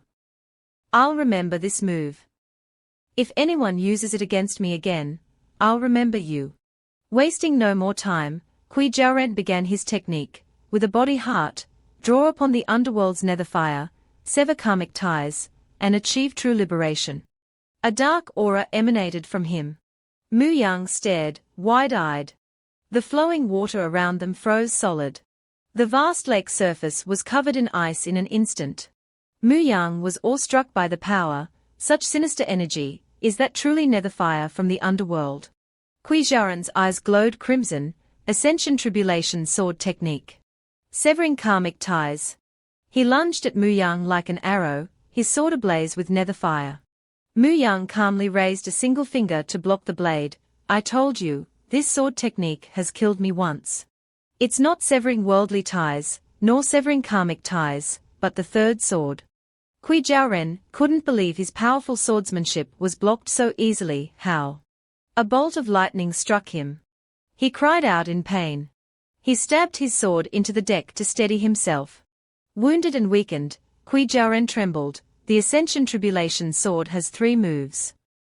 The final sword, severing heavenly Tao, is the ultimate sword intent. Have you seen it before? Muang replied, not only have I seen it, but I can also replicate it. Kui Jiaoren was speechless. He slowly raised his sword, the severing heavenly Tao. For hundreds of thousands of years, no one in my family has mastered it. He offered the sword to Muang. Use my crippled body to offer to the sword. Let me witness its true form. I would be eternally grateful. Muang took the sword without hesitation. Tell me your origins, so I can remember you. Kui Jiaoren replied honestly, Qianju, Kui family. Muang raised the sword, focusing his power, and said calmly, then. Watch closely. He swung the sword down. Kui Jiaoren stood firm, unafraid, ready to die. A pillar of light shot into the sky. It obliterated the ship and shattered the surrounding ice. Kui Jiaoren remained unwavering in the face of death. He stared at the sword technique, to die for the Tao, for severing heavenly Tao. A move my family hasn't grasped for millennia. He closed his eyes in contentment. As the smoke cleared, Kui Jiaoren's last words were, no regrets in death. That day, that year, the Imperial Inquisitorial Office of the Qianju Empire was ambushed during a mission. 21 inquisitors, including Chief Steward Kui Jiaoren, died in battle. This battle not only caused a storm in the Westwind Empire, but also ignited a conflict that would change the entire continent. After the battle, Muang collapsed, exhausted, on the cold ground. At dawn, the sound of horse hooves echoed. A carriage stopped abruptly. Muang was jolted awake. He slowly opened his eyes. Before he could speak, Yuan asked, are you awake? Muang lay in the carriage, regaining consciousness. Seeing Yuan, he sat up, on guard. He punched at Yuan, who easily dodged. Yuan said quickly, calm down, calm down. I'm not your enemy. Muang looked closely at him. He clutched his head, I remember you. You helped me during that fight. He asked, why are you here? Where are the others? Yuan replied, have you forgotten what happened? After listening to Yuan's explanation, Muang exclaimed in disbelief, what? He asked again, you're saying I killed those inquisitors? Yuan gestured excitedly, yes. There was thunder and lightning, the lake froze over. I've never seen anything like it. Muang groaned, holding his head. The Qianju Kui family, Kui Jiaoren. Yuan added, yes, the idol cloud upper rank Kui Jiaoren. You killed him. Muang suddenly curled his legs up. Yuan, surprised, grabbed his clothes to stop him from running. Hey. What are you doing? He stopped Muang from leaving. Muang exclaimed, I have to go back. I've made a huge mistake. My family will be implicated. Yuan shouted back, calm down. You can't stay in the Westwind Empire anymore. Your only option is Starry Sky Academy. Seek their protection. Muang paused, considering his words. He agreed, you're right. That's the only way to save myself, to save my family.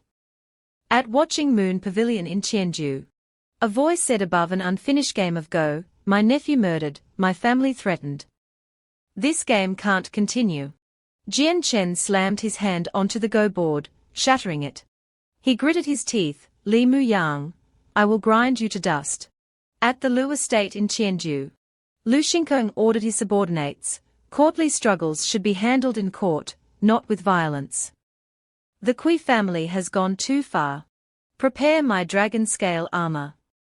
I'm going to the palace to see the emperor. At the Kui estate in Tianju. Shaoshan gasped after hearing Jiang Ma's news. What did you say? Li Muyang killed brother Zhao Ren. Jiang Ma replied calmly, yes. A long silence hung between them. Shaoshan couldn't believe it. Li Muyang. This can't be true, can it? Several days later, as Muyang and Yuan traveled, a large boulder suddenly flew towards them. It plummeted towards their carriage. It smashed into the carriage, throwing both occupants and the horse to the ground. Yuan exclaimed, we've been ambushed over 10 times in the past few days. Brother Muyang, the Kui family isn't holding back. Muyang asked urgently, how much further to Starry Sky Academy? Yuan replied, almost there, but this road isn't easy. Yuan looked nervously at the group blocking their path. Students of Starry Sky Academy shouldn't be bullied like this. A scarred man sneered, Li Muyang, you're Starry Sky's most pathetic new student, aren't you? An old man in the group stared at him. So this is Li Muyang. A monk said calmly, Amitabha, this humble monk would like to borrow benefactor Li's head for a moment. The scarred man stepped forward aggressively, don't steal my prize, monk. I claimed this head first. Another man advised cautiously, his strength is not to be underestimated. We should work together. Muyang turned to Yuan urgently, how much longer until we reach Starry Sky Academy? Yuan pointed to a distant mountain, see that mountain? It's called Nameless Mountain, and that's where Starry Sky Academy is. Muyang was puzzled, isn't Starry Sky Academy a school? If it's not built in the sky, why is it called Starry Sky Academy? Suddenly, a man with a knife appeared behind them. Muyang reacted quickly, dodging just as the man swung. The knife slammed into the ground, sending dirt and rocks flying. Muyang stumbled from the force of the near miss. The attacker sneered, young Master Li is quite skilled. No wonder the Kui family offered such a high price for your head. Before he could finish, the scarred man charged with his sword, the reward is mine. He attacked Muyang relentlessly. The monk, seeing an opening, attacked from behind. 2 palms struck Muyang's pressure points, paralyzing him. The monk said smugly, Benefactor Muyang, there's no need to resist. Pass peacefully into nirvana. The attack took effect, and Muyang screamed as if his eyes were being assaulted by lightning. Yuan shouted, it's the wooden fish drum. Cover your ears. The old man slapped Yuan, Li Muyang's bounty is 100,000, and your accomplice head is worth 50,000. Just die quietly. The knife-wielding man charged at Muyang like a wild beast, roaring, die. He swung his knife for the killing blow. Muyang clicked his tongue, glancing at the attacker, damn it. He used the body-shattering art. A powerful punch connected. The attacker grunted, feeling the pain, but something felt off. Such a powerful punch, but with that level of strength, he couldn't have killed young Master Zhao Ren. Does he have a hidden trump card? Muyang was also exhausted after the blow. He thought, panting, I can't just give up. If I can use that power again. He released the seal, calling out, Brother Black Dragon, come out. If you don't, we'll both die. Muyang vanished. A green vortex of energy spiraled upwards from where he stood. The attackers looked around in confusion, what are you doing? Where'd the brat go? Suddenly, a blast of energy from the green vortex struck the old man. He was sent flying. High above, a man sat atop a soaring eagle. They stared in awe. Ji Wu slowly opened his eyes. He glared down and said simply, leave. He descended. He landed in front of Muyang, glaring at the attackers. A tense silence hung in the air. The scarred man, undeterred, charged forward, you brat. How dare you talk to me like that? Come on, let's fight 300 rounds. I'll feed your head to the wolves. Before he could finish, 2 swift slashes sent him reeling, coughing up blood. The attack was so fast that the others couldn't believe their eyes. They gaped, speechless. When did he move? Finally afraid, the knife-wielding man tried to placate him, friend, we are just doing a job. We have no quarrel with you. Please, don't interfere. Wu Yu sneered. Causing trouble under the starry sky is a grave offense. The monk, enraged, charged forward. You're too arrogant. This monk will teach you a lesson. The knife-wielding man yelled, no. It was too late. With a blink, Wu Yu killed the monk. If you want to fight, clean your neck first. I don't want to get dirty. In mere moments, he had taken 2 lives. The remaining 2 were terrified. The old man pleaded, young master, Li Muyang murdered the Kui family's young master and is now a fugitive. Please don't interfere. Don't make things difficult for us. He thought, this man's cultivation is far beyond ours. I hope the Kui family's name will deter him. Wu Yu replied coldly, no killing under the starry sky. Do you want to stay here permanently? The 2 men were drenched in sweat. The knife-wielding man gritted his teeth. Starry sky cultivators are usually aloof. Why do they care about this brat? Whatever. They exchanged glances. Without a word, they turned and fled. Muyang approached Wu Yu gratefully. Senior brother Wu Yu, I'm deeply indebted to you. He turned to Yu Yuan. If it weren't for you, we'd be dead. Yu Yuan smiled politely. Brother Muyang, you've reached Starry Sky Academy. You're safe now. I must bid you farewell. We'll meet again in the vast world. Farewell. He then sped away, leaving Muyang speechless. Brother Gong Yu. He smiled gratefully. If it weren't for Gong Yu Yuan, I wouldn't have made it here. I've made 2 true friends in these few days. Heaven has been kind to me. He remembered Jiang Ma's words, Li Muyang, can you visit Sinian? Oh, you too. Wu Yu called out, junior brother Muyang. Do you know what mountain this is? Muyang replied, nameless mountain. Wu Yu continued, yes, it had no name, so it was called Nameless. A dragon-slaying immortal passed through here, split the mountaintop with a single sword, and flattened the peak. Then, traversing 9 countries, he built Starry Sky Academy atop the mountain. That dragon-slaying venerable was the Academy's first headmaster. Muyang was awestruck. Dragon-slaying venerable. Is that the legendary immortal?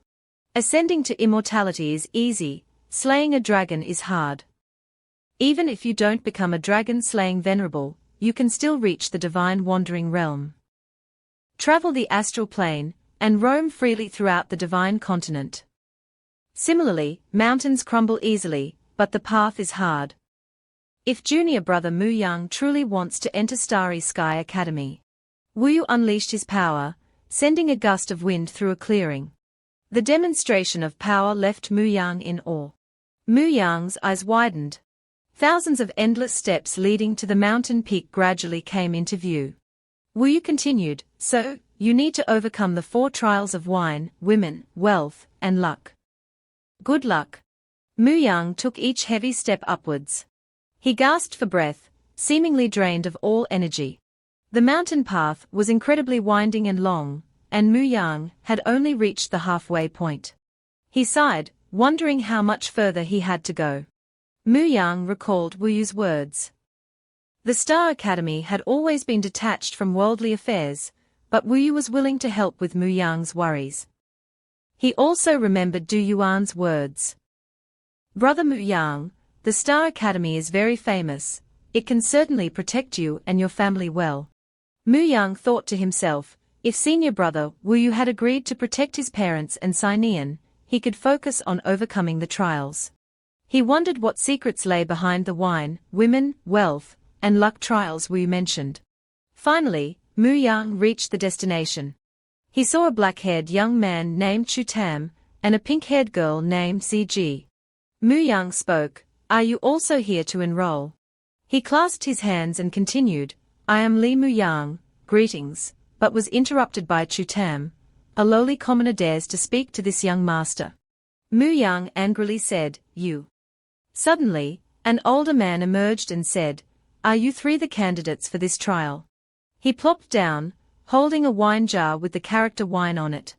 The man continued, come and have a drink with me, and I'll let you up the mountain. He then poured wine into the cups on the table. Ziji quickly stepped forward, surprising Muang. She picked up a wine cup. And Ziji drank it all in one gulp. Chu Tam exclaimed in surprise, Ziji, you. Ziji finished the wine. She held the empty cup in front of the man and said, do I need to drink more? The man heartily said, you passed. He thought, with such directness, this girl would one day become a decisive killer. Ziji walked closer to Muang. She put her face close to his and said, remember my face. I am Lu Ziji. Chu Tam also picked up a wine cup. He said, although this was ordinary sweet potato wine with a natural, fresh taste, it was far inferior to the Thai Bai wine in the palace. Chu Tam thought to himself, I've been pursuing Ziji for years, and she still ignores me. Why does she pay attention to this low-status guy? Hearing his words, the man asked, so, you look down on it? Chu Tam replied, not really. There's no good or bad wine. If you truly want to judge, you can only look at the person drinking it. The man said, that's right, all beings are equal, and so is wine. You passed too. He thought, although elegant and refined, every gesture of his carried an air of superiority. One wonders if he will become a wise ruler, or a tyrant in the future. Then the man looked at Muang and said, your turn. Muang waved his hand and replied, I won't drink. The other three looked surprised. The man said, kid, you're looking down on this wine. Muang sincerely replied, wine is for celebration, and the most appropriate time to drink is when expressing joy. He continued, if I drink for a test, this wine becomes a bitter cup, ruining the good wine within. The man burst into laughter and said, I've overseen this trial for years, and this is the first time I've heard such a thing, but you are right. He heartily declared, you passed. Quickly move on to the next trial. As he finished, a hazy smoke appeared, enveloping the three of them. Ziji glanced at Muang. She remembered someone who had said similar words, wine is for celebration, and the most appropriate time to drink is when expressing joy. Ziji thought, have you awakened too? If so. Muang slowly opened his eyes, confused, where am I? He was lying on Xiaoshen's lap. Xiaoshen smiled, you're awake. Muang asked in surprise, Xiaoshen. Xiaoshen smiled gently and said, you're awake. Muang thought, Xiaoshen. Muang exclaimed in surprise, why are you here? Xiaoshen replied, I came with you. She shyly continued, is that not allowed? Muang stammered, no, I'm happy you're here. Xiaoshen moved closer, her face close to his, and intimately said, Li Muang. It's so good to see you again. She embraced Muang. Muang hugged her back and said, me too. Suddenly, a rumbling sound interrupted their intimate moment. Muang panicked, thinking, earthquake. Xiaoshen asked, what's happening? The rock where she was standing cracked, causing her to fall backward. Xiaoshen fell from the cliff, dangling above the water below. Muang reached out in panic, Xiaoshen. He quickly grabbed her hand. Muang lowered himself down the cliff, one hand gripping the rock face, the other holding Xiaoshen.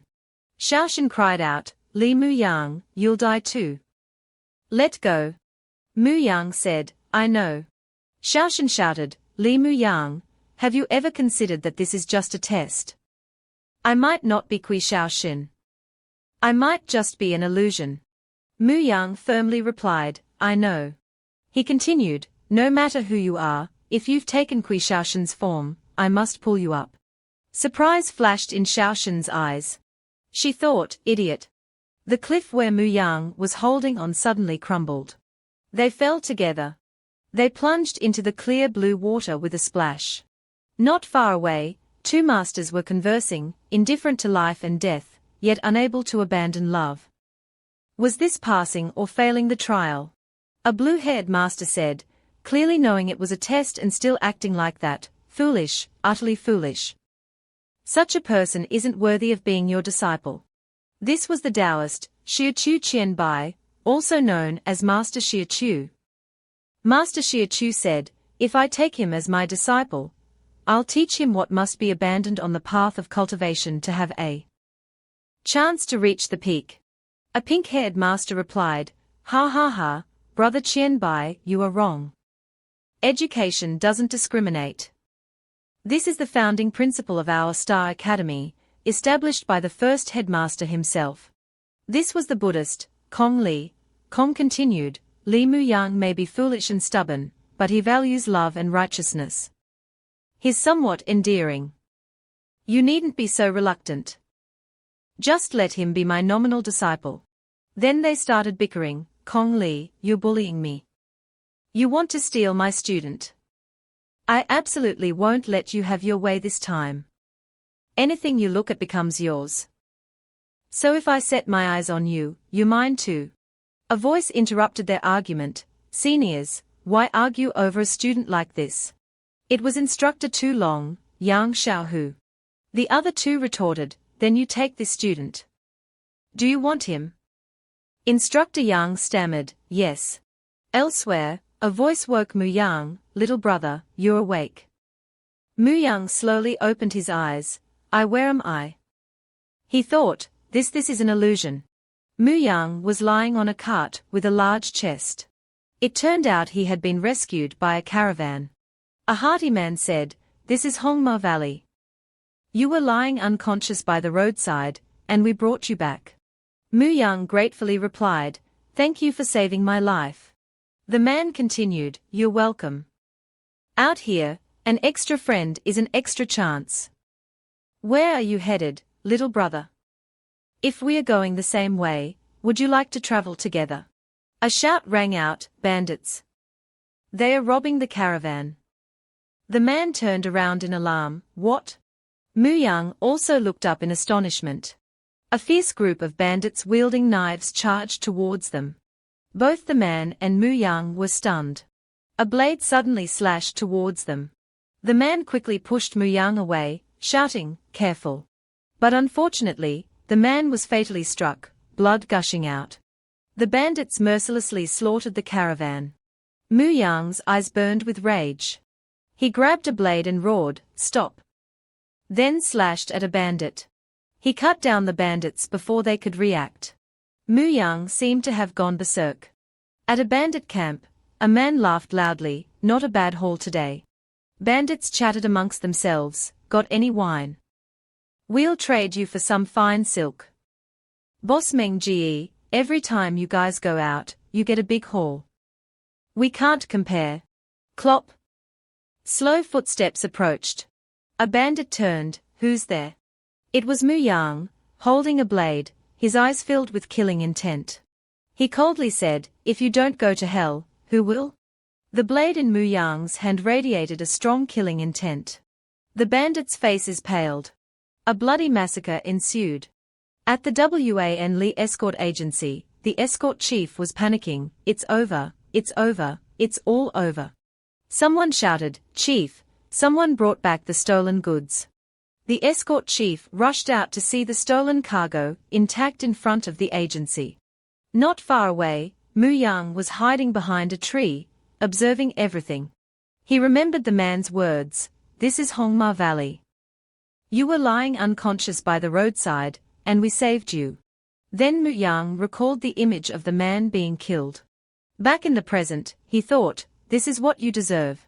Elsewhere, Master Xia Chu and Kong Li were discussing Muyang. In his anger, he indiscriminately slaughtered the bandits. His heart is truly vicious. I object to him joining the academy.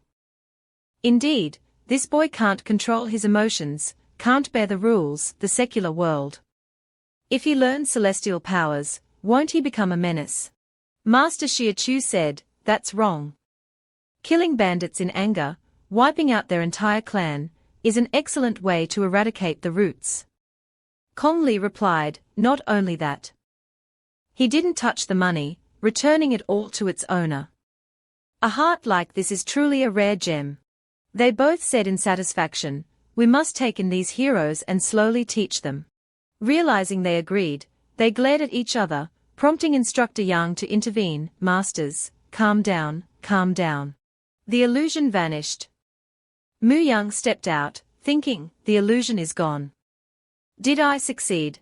The fog before him cleared, and a voice rang out, congratulations on reaching the Pointing to Heroes platform. You have successfully passed the 4 trials of wine, women, wealth, and luck, ascended Shan Mountain, and become a student of the Star Academy. Muang rejoiced, I passed. It was all an illusion. His eyes suddenly widened. Chu Tam and Ziji were also there. Muang thought, they passed too. Master Xia Chu approached him from behind and said, fellow student, we are fated. Are you interested in the Tao? First refine the great elixir on Dragon Tiger Mountain, where 6 celestial demons' bones and hair chill. Since riding a crane back to Zhuan province, Taoism has descended to save the world. Once mastered, a lifetime of immense benefit awaits. Kong Li suddenly appeared, saying, wrong, causing Master Xia Chu to frown. Kong Li continued, fellow student, the scriptures of the world originate from Buddhism. Fate comes and goes, karma and retribution. Aren't you curious about these matters? Do you really want to investigate those dragon veins? Then Kong Li and Xia Chu Shan started arguing. The Academy's rule is not to interfere with students' choices. You're breaking the rules. Are you sure you're not? Muang looked at the two before him, bewildered. Their argument escalated. Who's breaking the rules? Am I holding a sword to a student's neck, forcing him to choose Taoism? Buddhism values fate. Would I ever force fate? Muang was speechless, thinking, it seems the teachers at the Star Academy are quite interesting. Ziji walked up to Instructor Yang and said, Master. Then she turned to Muang, I want to learn dragon taming. Muang worried, thinking, did she see through my identity? Instructor Yang stammered, student, you said you want to learn dragon taming. Ziji asked, is there a problem? Instructor Yang's eyes teared up. He shook Ziji's hand enthusiastically, Student Lu Ziji, welcome. The Dragon Taming Manual is a secret treasure passed down from ancient times. We will definitely make it shine brightly again.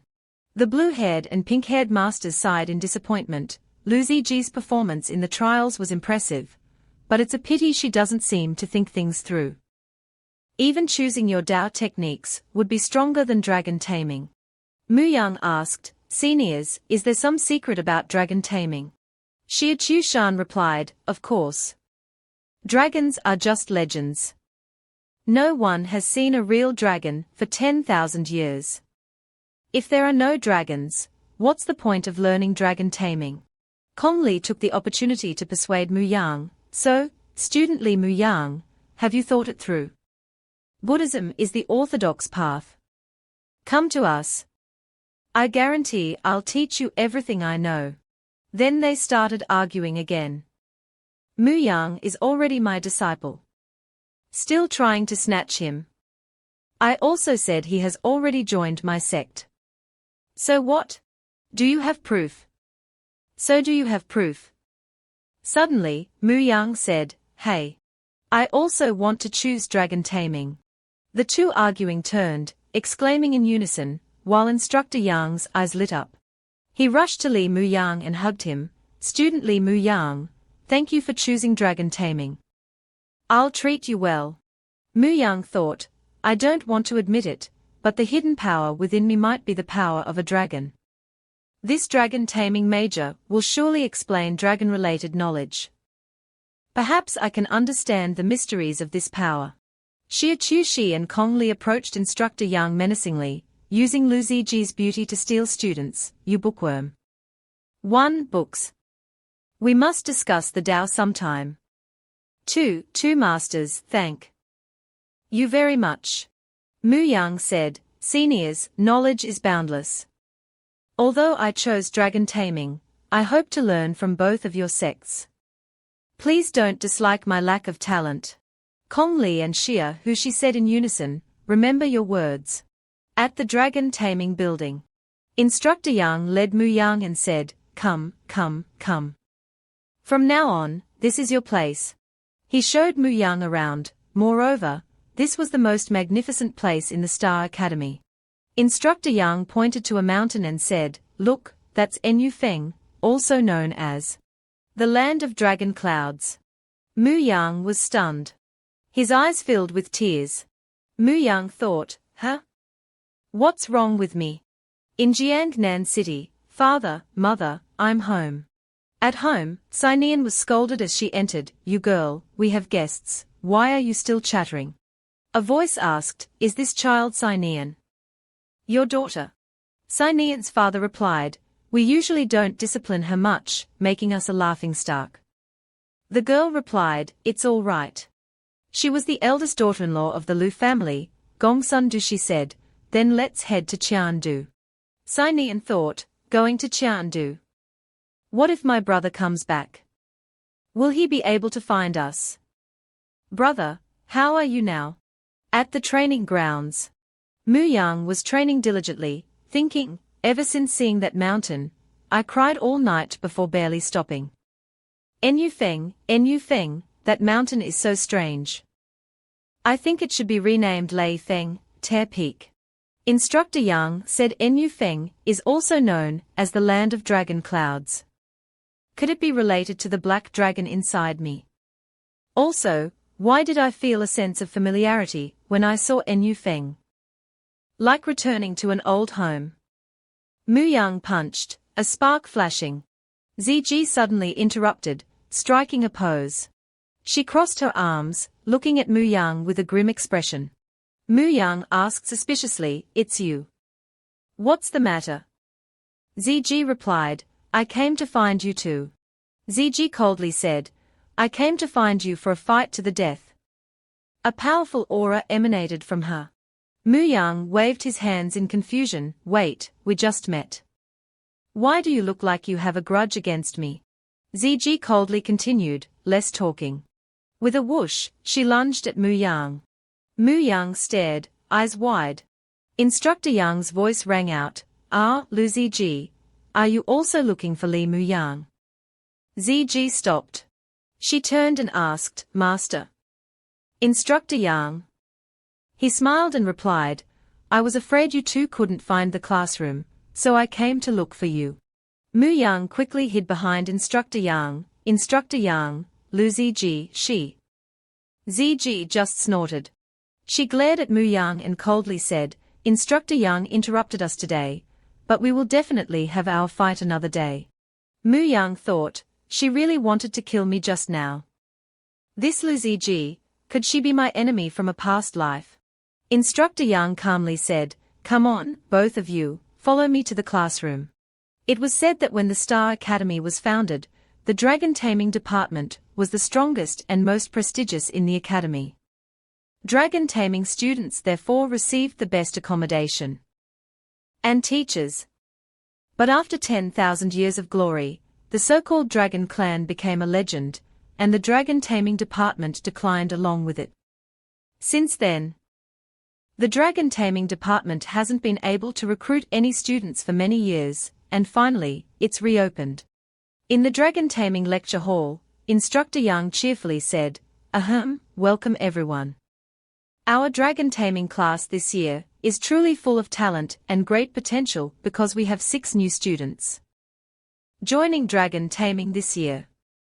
Muang mumbled, a class of only 6 people, probably the smallest department in Shenzhou, yet he calls it full of talent and great potential. Instructor Yang said, "Before we officially begin the lecture, I hope all students will get to know each other. Starting with you." He looked at the dazed Muang. Muang thought, does the teacher know mind reading? Why ask me to introduce myself first? 1884, thinking, he stood up and introduced himself. "Hello everyone, I'm Li Muang. I hope to become good friends with everyone, help each other, and progress together." Muang tried to calm himself. "Relax, I must relax, don't be nervous." Seeing Muyang's nervousness, a girl said, "My goodness, classmate, you're so nervous." Then she introduced herself, "I'm Ying Qiandu, from the Zun Q dynasty. Now we are all part of dragon taming, so you better protect me." Another black-haired student stood up and introduced himself, Lin Changhai, from the Dau Kingdom. I think we can definitely become good friends. After all, we are all from dragon taming. A muscular, brown-haired young man stood up and heartily introduced himself, Tai Mushin, from the Great Desert. I have thick skin, and can be a meat shield to protect everyone. Chu Tam introduced himself simply, Chu Tam, from the Shifeng Empire. Ziji followed, Lu Ziji, also from Shifeng. Then she glanced at Muang.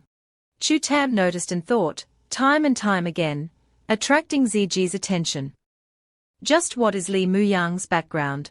Class began. Instructor Yang pointed at a painting of a black dragon and lectured, the power of the dragon clan cannot be underestimated. Destroying a city with a claw, creating waves with a flick of the tail.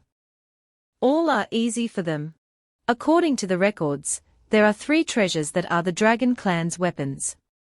One is the Jin Long bow. This treasure uses the bone of a high-level dragon as the bow's handle. The tendons of a divine dragon as the bowstring, soaked in fresh dragon blood for 3 years, and then placed in the depths of the Kunlun snow mountains for another 3 years. 1 arrow can destroy heaven and earth. Hearing about the Jin Long bow, a powerful current seemed to run through Muyang's body. Muyang clutched his chest in pain, a bow handle made of dragon bone, a bowstring made of dragon tendon, soaked in dragon blood. Why do I feel this pain in my bones? Muyang's expression was filled with discomfort. Instructor Yang asked him with concern, Muyang, are you all right? Ziji sneered, student Li Muyang must be empathizing with the dragons slaughtered by humans. Muyang replied, yes, I am a sentimental man, unlike some women who challenge classmates they barely know to a death match, acting like a demon from hell. Chu Tam angrily drew his sword, Li Muyang. You dare insult Ziji? He swung his sword towards Muyang. The approaching blade startled Muyang. Suddenly, 2 fingers clamped down on Chu Tam's sword. Changhai had intercepted, standing before Muyang. Changhai said with interest, this sword was forged by Shifeng's renowned swordsmith, Zhongsunji, using black gold stone from the North Sea. Not bad, it's considered first-rate. Chu Tam, his attack easily blocked, thought, this guy blocked my sword barehanded. He's an expert. And he helped Li Muyang. Is it just to get a closer look at my sword? Just now, I could use the excuse of a momentary impulse. Now that he's blocked me, it seems I'll have to find another opportunity to teach Li Muyang a lesson. He sheathed his sword. Then, Chu Tam turned and apologized to Instructor Yang. Instructor Yang, Li Muyang is unrepentant and insults his fellow students, pushing people too far. I couldn't stand it and drew my sword. Disrupting the class. I sincerely apologize. Instructor Yang waved his hand, it's fine, it's fine. Chu Tam said, but. He leaned close to Muyang. I will never forgive someone who insults Ziji. Another day, I will demand justice from you. Seeing the tension, Instructor Yang tried to mediate. Muyang, Chu Tam acted impulsively. Everyone is friends here. Why not let it go? Muyang interrupted, Instructor Yang, whether we reconcile depends on his intentions. Chu Tam replied, unless you can withstand 3 of my sword strikes. Muyang turned away, 3 strikes, even 30 strikes are nothing. However, don't casually use the word friend as a bargaining chip. He turned back to look at Chu Tam meaningfully. Chu Tam, ashamed and angry, roared, Li Muyang, if you say we can't be friends, then let's be lifelong rivals. Do you dare fight me within this week? Muyang replied, I don't care. Chu Tam thought, well said, Li Muyang. Friendship can't be traded. Is the friendship of a prince less valuable than that of a commoner like you? Muyang left, prompting Instructor Yang to rush after him, student Muyang. The headmaster's voice echoed in his mind, let him go. Instructor Yang said in confusion, Headmaster. Headmaster, I don't understand why you treat him differently. The headmaster replied, do you know why Enyu Feng is angry? Enduring injustice for 10,000 years, How can En Feng not be angry? In Ziji's room, Chu Tam entered. Ziji asked, "What do you want to ask?" Chu Tam replied, "Ziji, in recent years, you've been indifferent to everyone. Why do you suddenly pay attention to Li Muyang? Am I, a prince, inferior to him?" Ziji held her teacup and replied, "You are not like him. He is my rival." "You are not." Chu Tam gritted his teeth in frustration. Ziji thought, "We fought bitterly for 10,000 years, through all the changes of the sun, moon, and stars. My form shattered, but the heart of the phoenix remains. You were scattered, your cultivation and wisdom turned into the Dragon King's tears, falling into the body of a useless brat. Perhaps Li Muyang can inherit your power and will, but I will never let him awaken." At the Star Academy Library, Muyang looked around in amazement, thinking, "This is the Star Academy Library. It's magnificent. I wonder if the information I'm looking for is inside." A voice called out from behind, "Isn't that student Muyang?" It was Qiandu and Shanghai together. Qiandu said, "Are you also here to read?" Muyang replied, "Yes, Instructor Yang said the library has millions of books, so I came to broaden my knowledge." Qiandu said excitedly, "The Star Academy has a history of over 10,000 years. Naturally, the number of books inside is enormous. With these books, I won't get bored no matter how many years I stay here." Shanghai added, "I just hope to find some good sword manuals." Muyang said, "I've been searching for an hour and still haven't found the treasure book Instructor Yang mentioned. It seems it's not in the library, but..." He remembered Instructor Yang's words, "The treasure books are the Academy's most precious books. Ordinary people are not qualified to see them." Muyang thought, "I might find some information here." Muyang took a scroll from a shelf. He opened it. Inside was an image of a black dragon and a description, "Dragon King's Tears, Divine Artifact Spectrum, ranked second among worldly divine artifacts. The possessor can inherit the Dragon King's power, will, and beliefs. Misfortune can lead to fortune, and fortune can lead to misfortune. Knowing its nature is enough."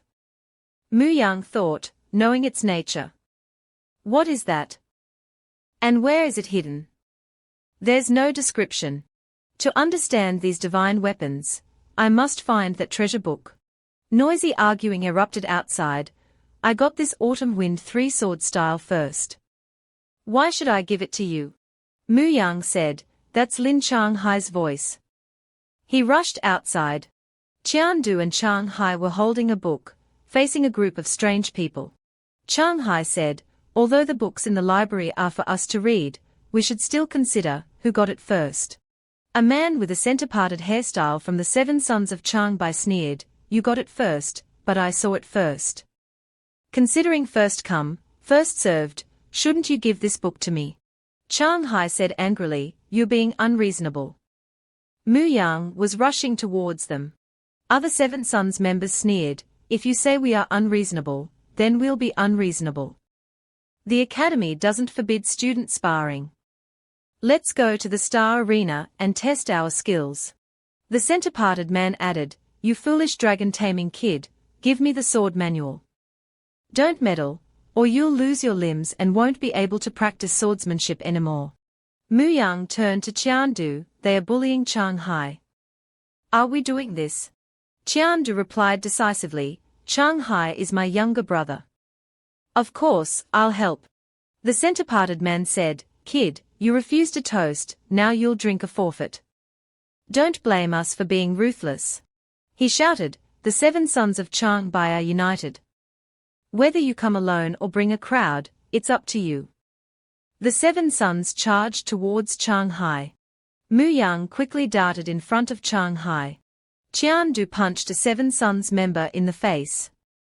Shanghai exclaimed, "Sister." Muyang also punched another 7 sons member. Shanghai said in surprise, "And Li Muyang." The 7 sons became wary. Qiandu said, "Swords of Changbai, 7 sons of Changbai, is your elder Sha Yu doing well? Has the wound on his third rib healed? The center-parted man was shocked. He darkened. Who are you? He thought frantically. Elder Sha Yu's wound has always been a sect secret. How does she know? Qiandu replied, I'm Qiandu, just one of the two fools majoring in dragon taming. A powerful voice boomed, fighting is forbidden in the library. If you damage the scriptures, breaking your bones won't be enough compensation. Get out. Muang and the others were stunned. The center-parted man thought, that's the library elder. He said, let's go. Dragon tamers, I'll remember this. He and his companions fled. Qiandu pinched Changhai's ear, don't be so reckless again, understand. Changhai yelped, ouch. Muang said awkwardly, all right, all right. At Gongsun Du's residence. Sinian exclaimed, this is Aunt Du's house. It's so beautiful. Gongsun Du said, La Chi, Li Yang, you can stay in your old room. If you need anything, just tell the maids. La Chi replied, thank you, miss. Elsewhere, a man was observing. He thought, just because of family reputation, husband and wife can't meet, father and daughter can't acknowledge each other. Why has the world become like this? In Muyang's room. Muyang was studying a book, strange. This is the first time I've seen these dragon characters. Why do I know how to pronounce them? Also, 2178, Instructor Yang said even he couldn't decipher this passage, but I can understand it all. Muyang closed his eyes and pondered, why does this ancient book feel so familiar, like I've read it before? A voice suddenly came from behind, Seva, Heavenly Tao. Muyang opened his eyes in alarm, what? A powerful dark figure, its hand raised high with a blade, was about to strike. Muyang glanced over. The dark figure immediately swung down. Muyang frantically covered his face and screamed, A. Silence returned to the room. Muyang collapsed, breathing heavily, exhausted. He thought fearfully, that sword strike, severing the heavenly Tao, entering reincarnation, it's me, and also the black dragon within me. Because the black dragon couldn't withstand that sword strike, before dying, it transformed its cultivation into tears, hiding them within me. Muyang placed a hand on his chest. He thought, who could be so powerful that even the mighty black dragon couldn't resist? Muyang slowly stood up. Qiandu's voice came from outside, Li Muyang, time for class. Muyang said hurriedly, I almost forgot. I'll get my things and be right there. Muyang stepped out.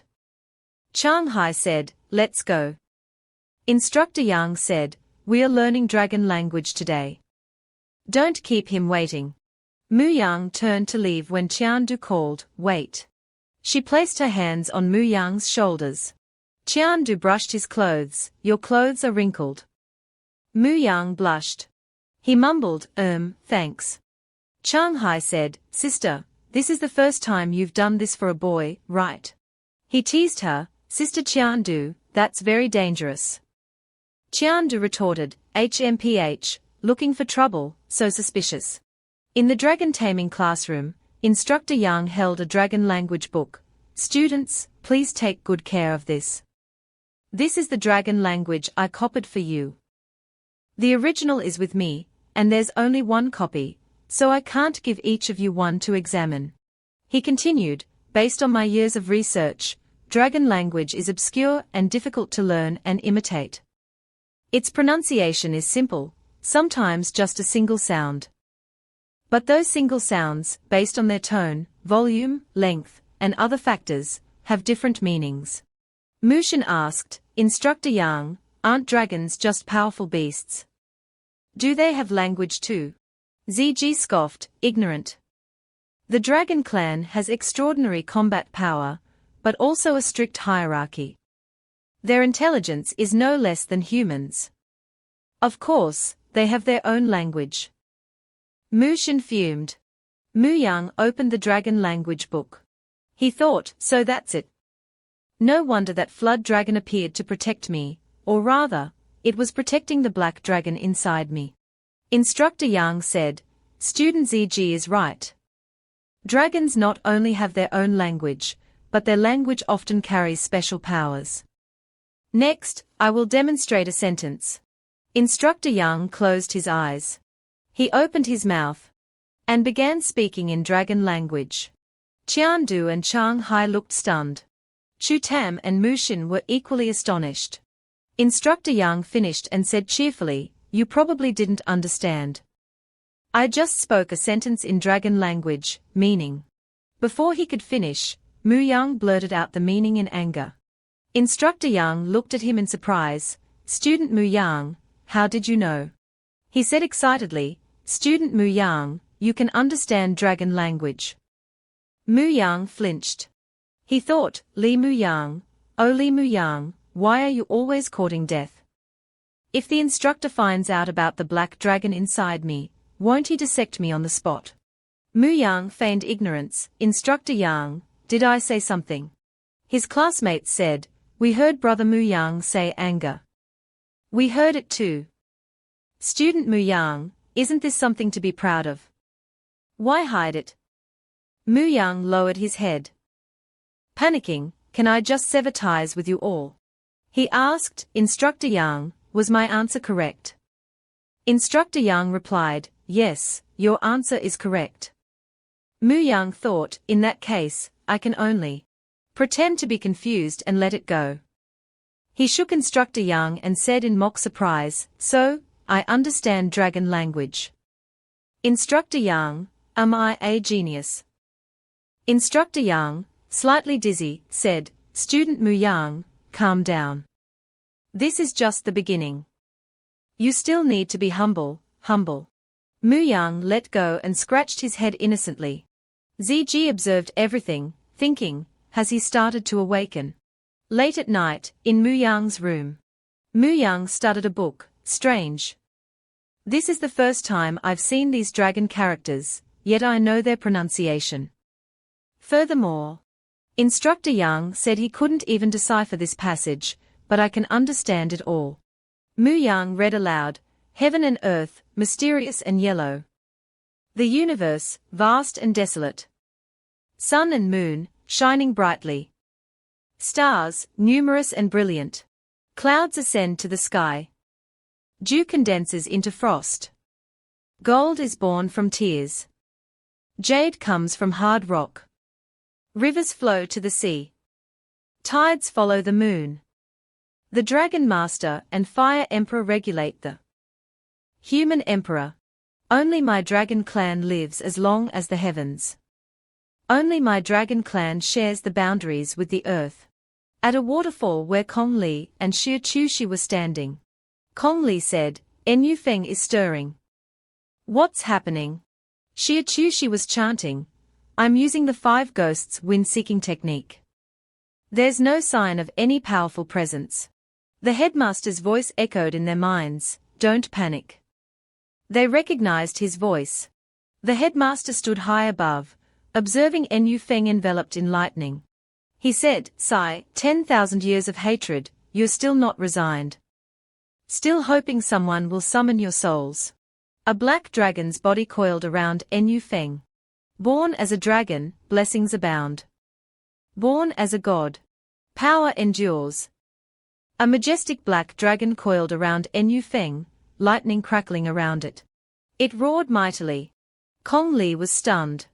Xie Hushi was equally stunned. Kong Li said, "That's a dragon soul. Is there a dragon soul suppressed within En Feng? Is someone behind this?" Xie Chushi replied, "To create such a commotion, one needs to be at least at the peak of the glory realm. If someone at that level was here, I would have sensed them." Kong Li asked, "So you're saying this is just a natural phenomenon?" Instructor Yang rushed over, shouting, "Masters! Masters!" They both said, "Bookworm, aren't you a dragon expert? Tell us what's going on." Instructor Yang stammered, I don't know the specifics, but Student ZG seems to understand." ZG said, "Someone is summoning their souls, causing them to break free. Born as a dragon, sweep away chaos. Die as a god, Shenju eternal. The black dragon roared, lightning crashing down. The headmaster said grimly, I didn't expect anyone could still recite the dragon summoning chant. He gritted his teeth. The headmaster chanted and unleashed a brilliant golden light, the barrier set by countless Star Realm experts 10,000 years ago, and it still can't suppress you. Too bad. He boomed, Enyu Feng is your rightful resting place. A golden beam of light struck the black dragon, causing a tremendous boom. The headmaster roared, ignoring my warning. I'll break your spine. Another powerful beam descended from the sky onto the dragon's soul. Enyu Feng's peak erupted in blinding light. The intense light gradually engulfed the dragon's soul. Xia Hushi, Kong Li, and Instructor Yang were all astonished. Finally, the dragon's soul was suppressed. In Mu Yang's room. Mu Yang coughed up blood. He collapsed on the floor, writhing in pain. Mu Yang thought, did I just experience chi deviation? It seems dragon language is truly profound, not something to be mastered quickly.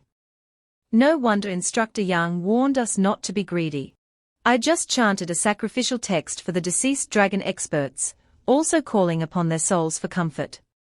But why? Mu Yang reached for the book. He stared at it thoughtfully. Was I also injured? Is it because of the black dragon within me, or the Dragon King's tears? At the Cloud Scroll Library.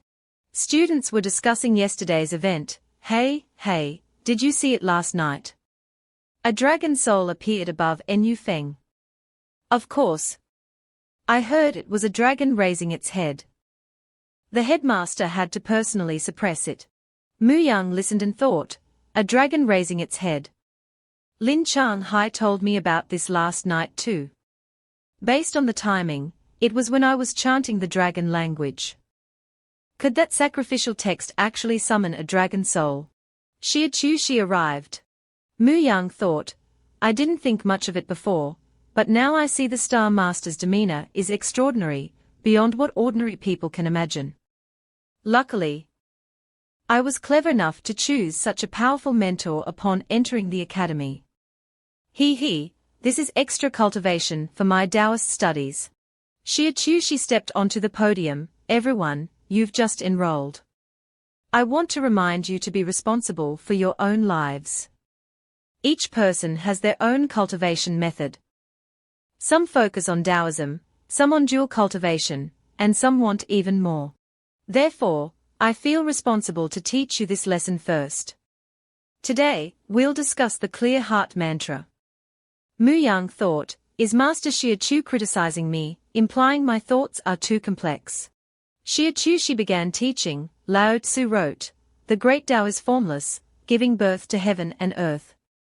The great Tao is emotionless, governing the sun and moon. The great Tao is nameless, nurturing all things. I don't know its name, so I call it Tao. This Tao has clarity and turbidity, movement and stillness. Earth is clear and turbid. Winter is still and moving. Men are clear and active. Women are turbid and still. Lowering the roots, holding the branches, thus giving birth to all things. Clarity is the source of turbidity. Movement is the mechanism of stillness. When an ordinary person maintains clarity and stillness, the Tao of heaven and earth is contained within their body. Mu Yang's face turned pale as he listened. His heart seemed to clench, forcing him to clutch his chest. Mu Yang thought, why do I have this urge to destroy everything? A strange dark aura emanated from his body.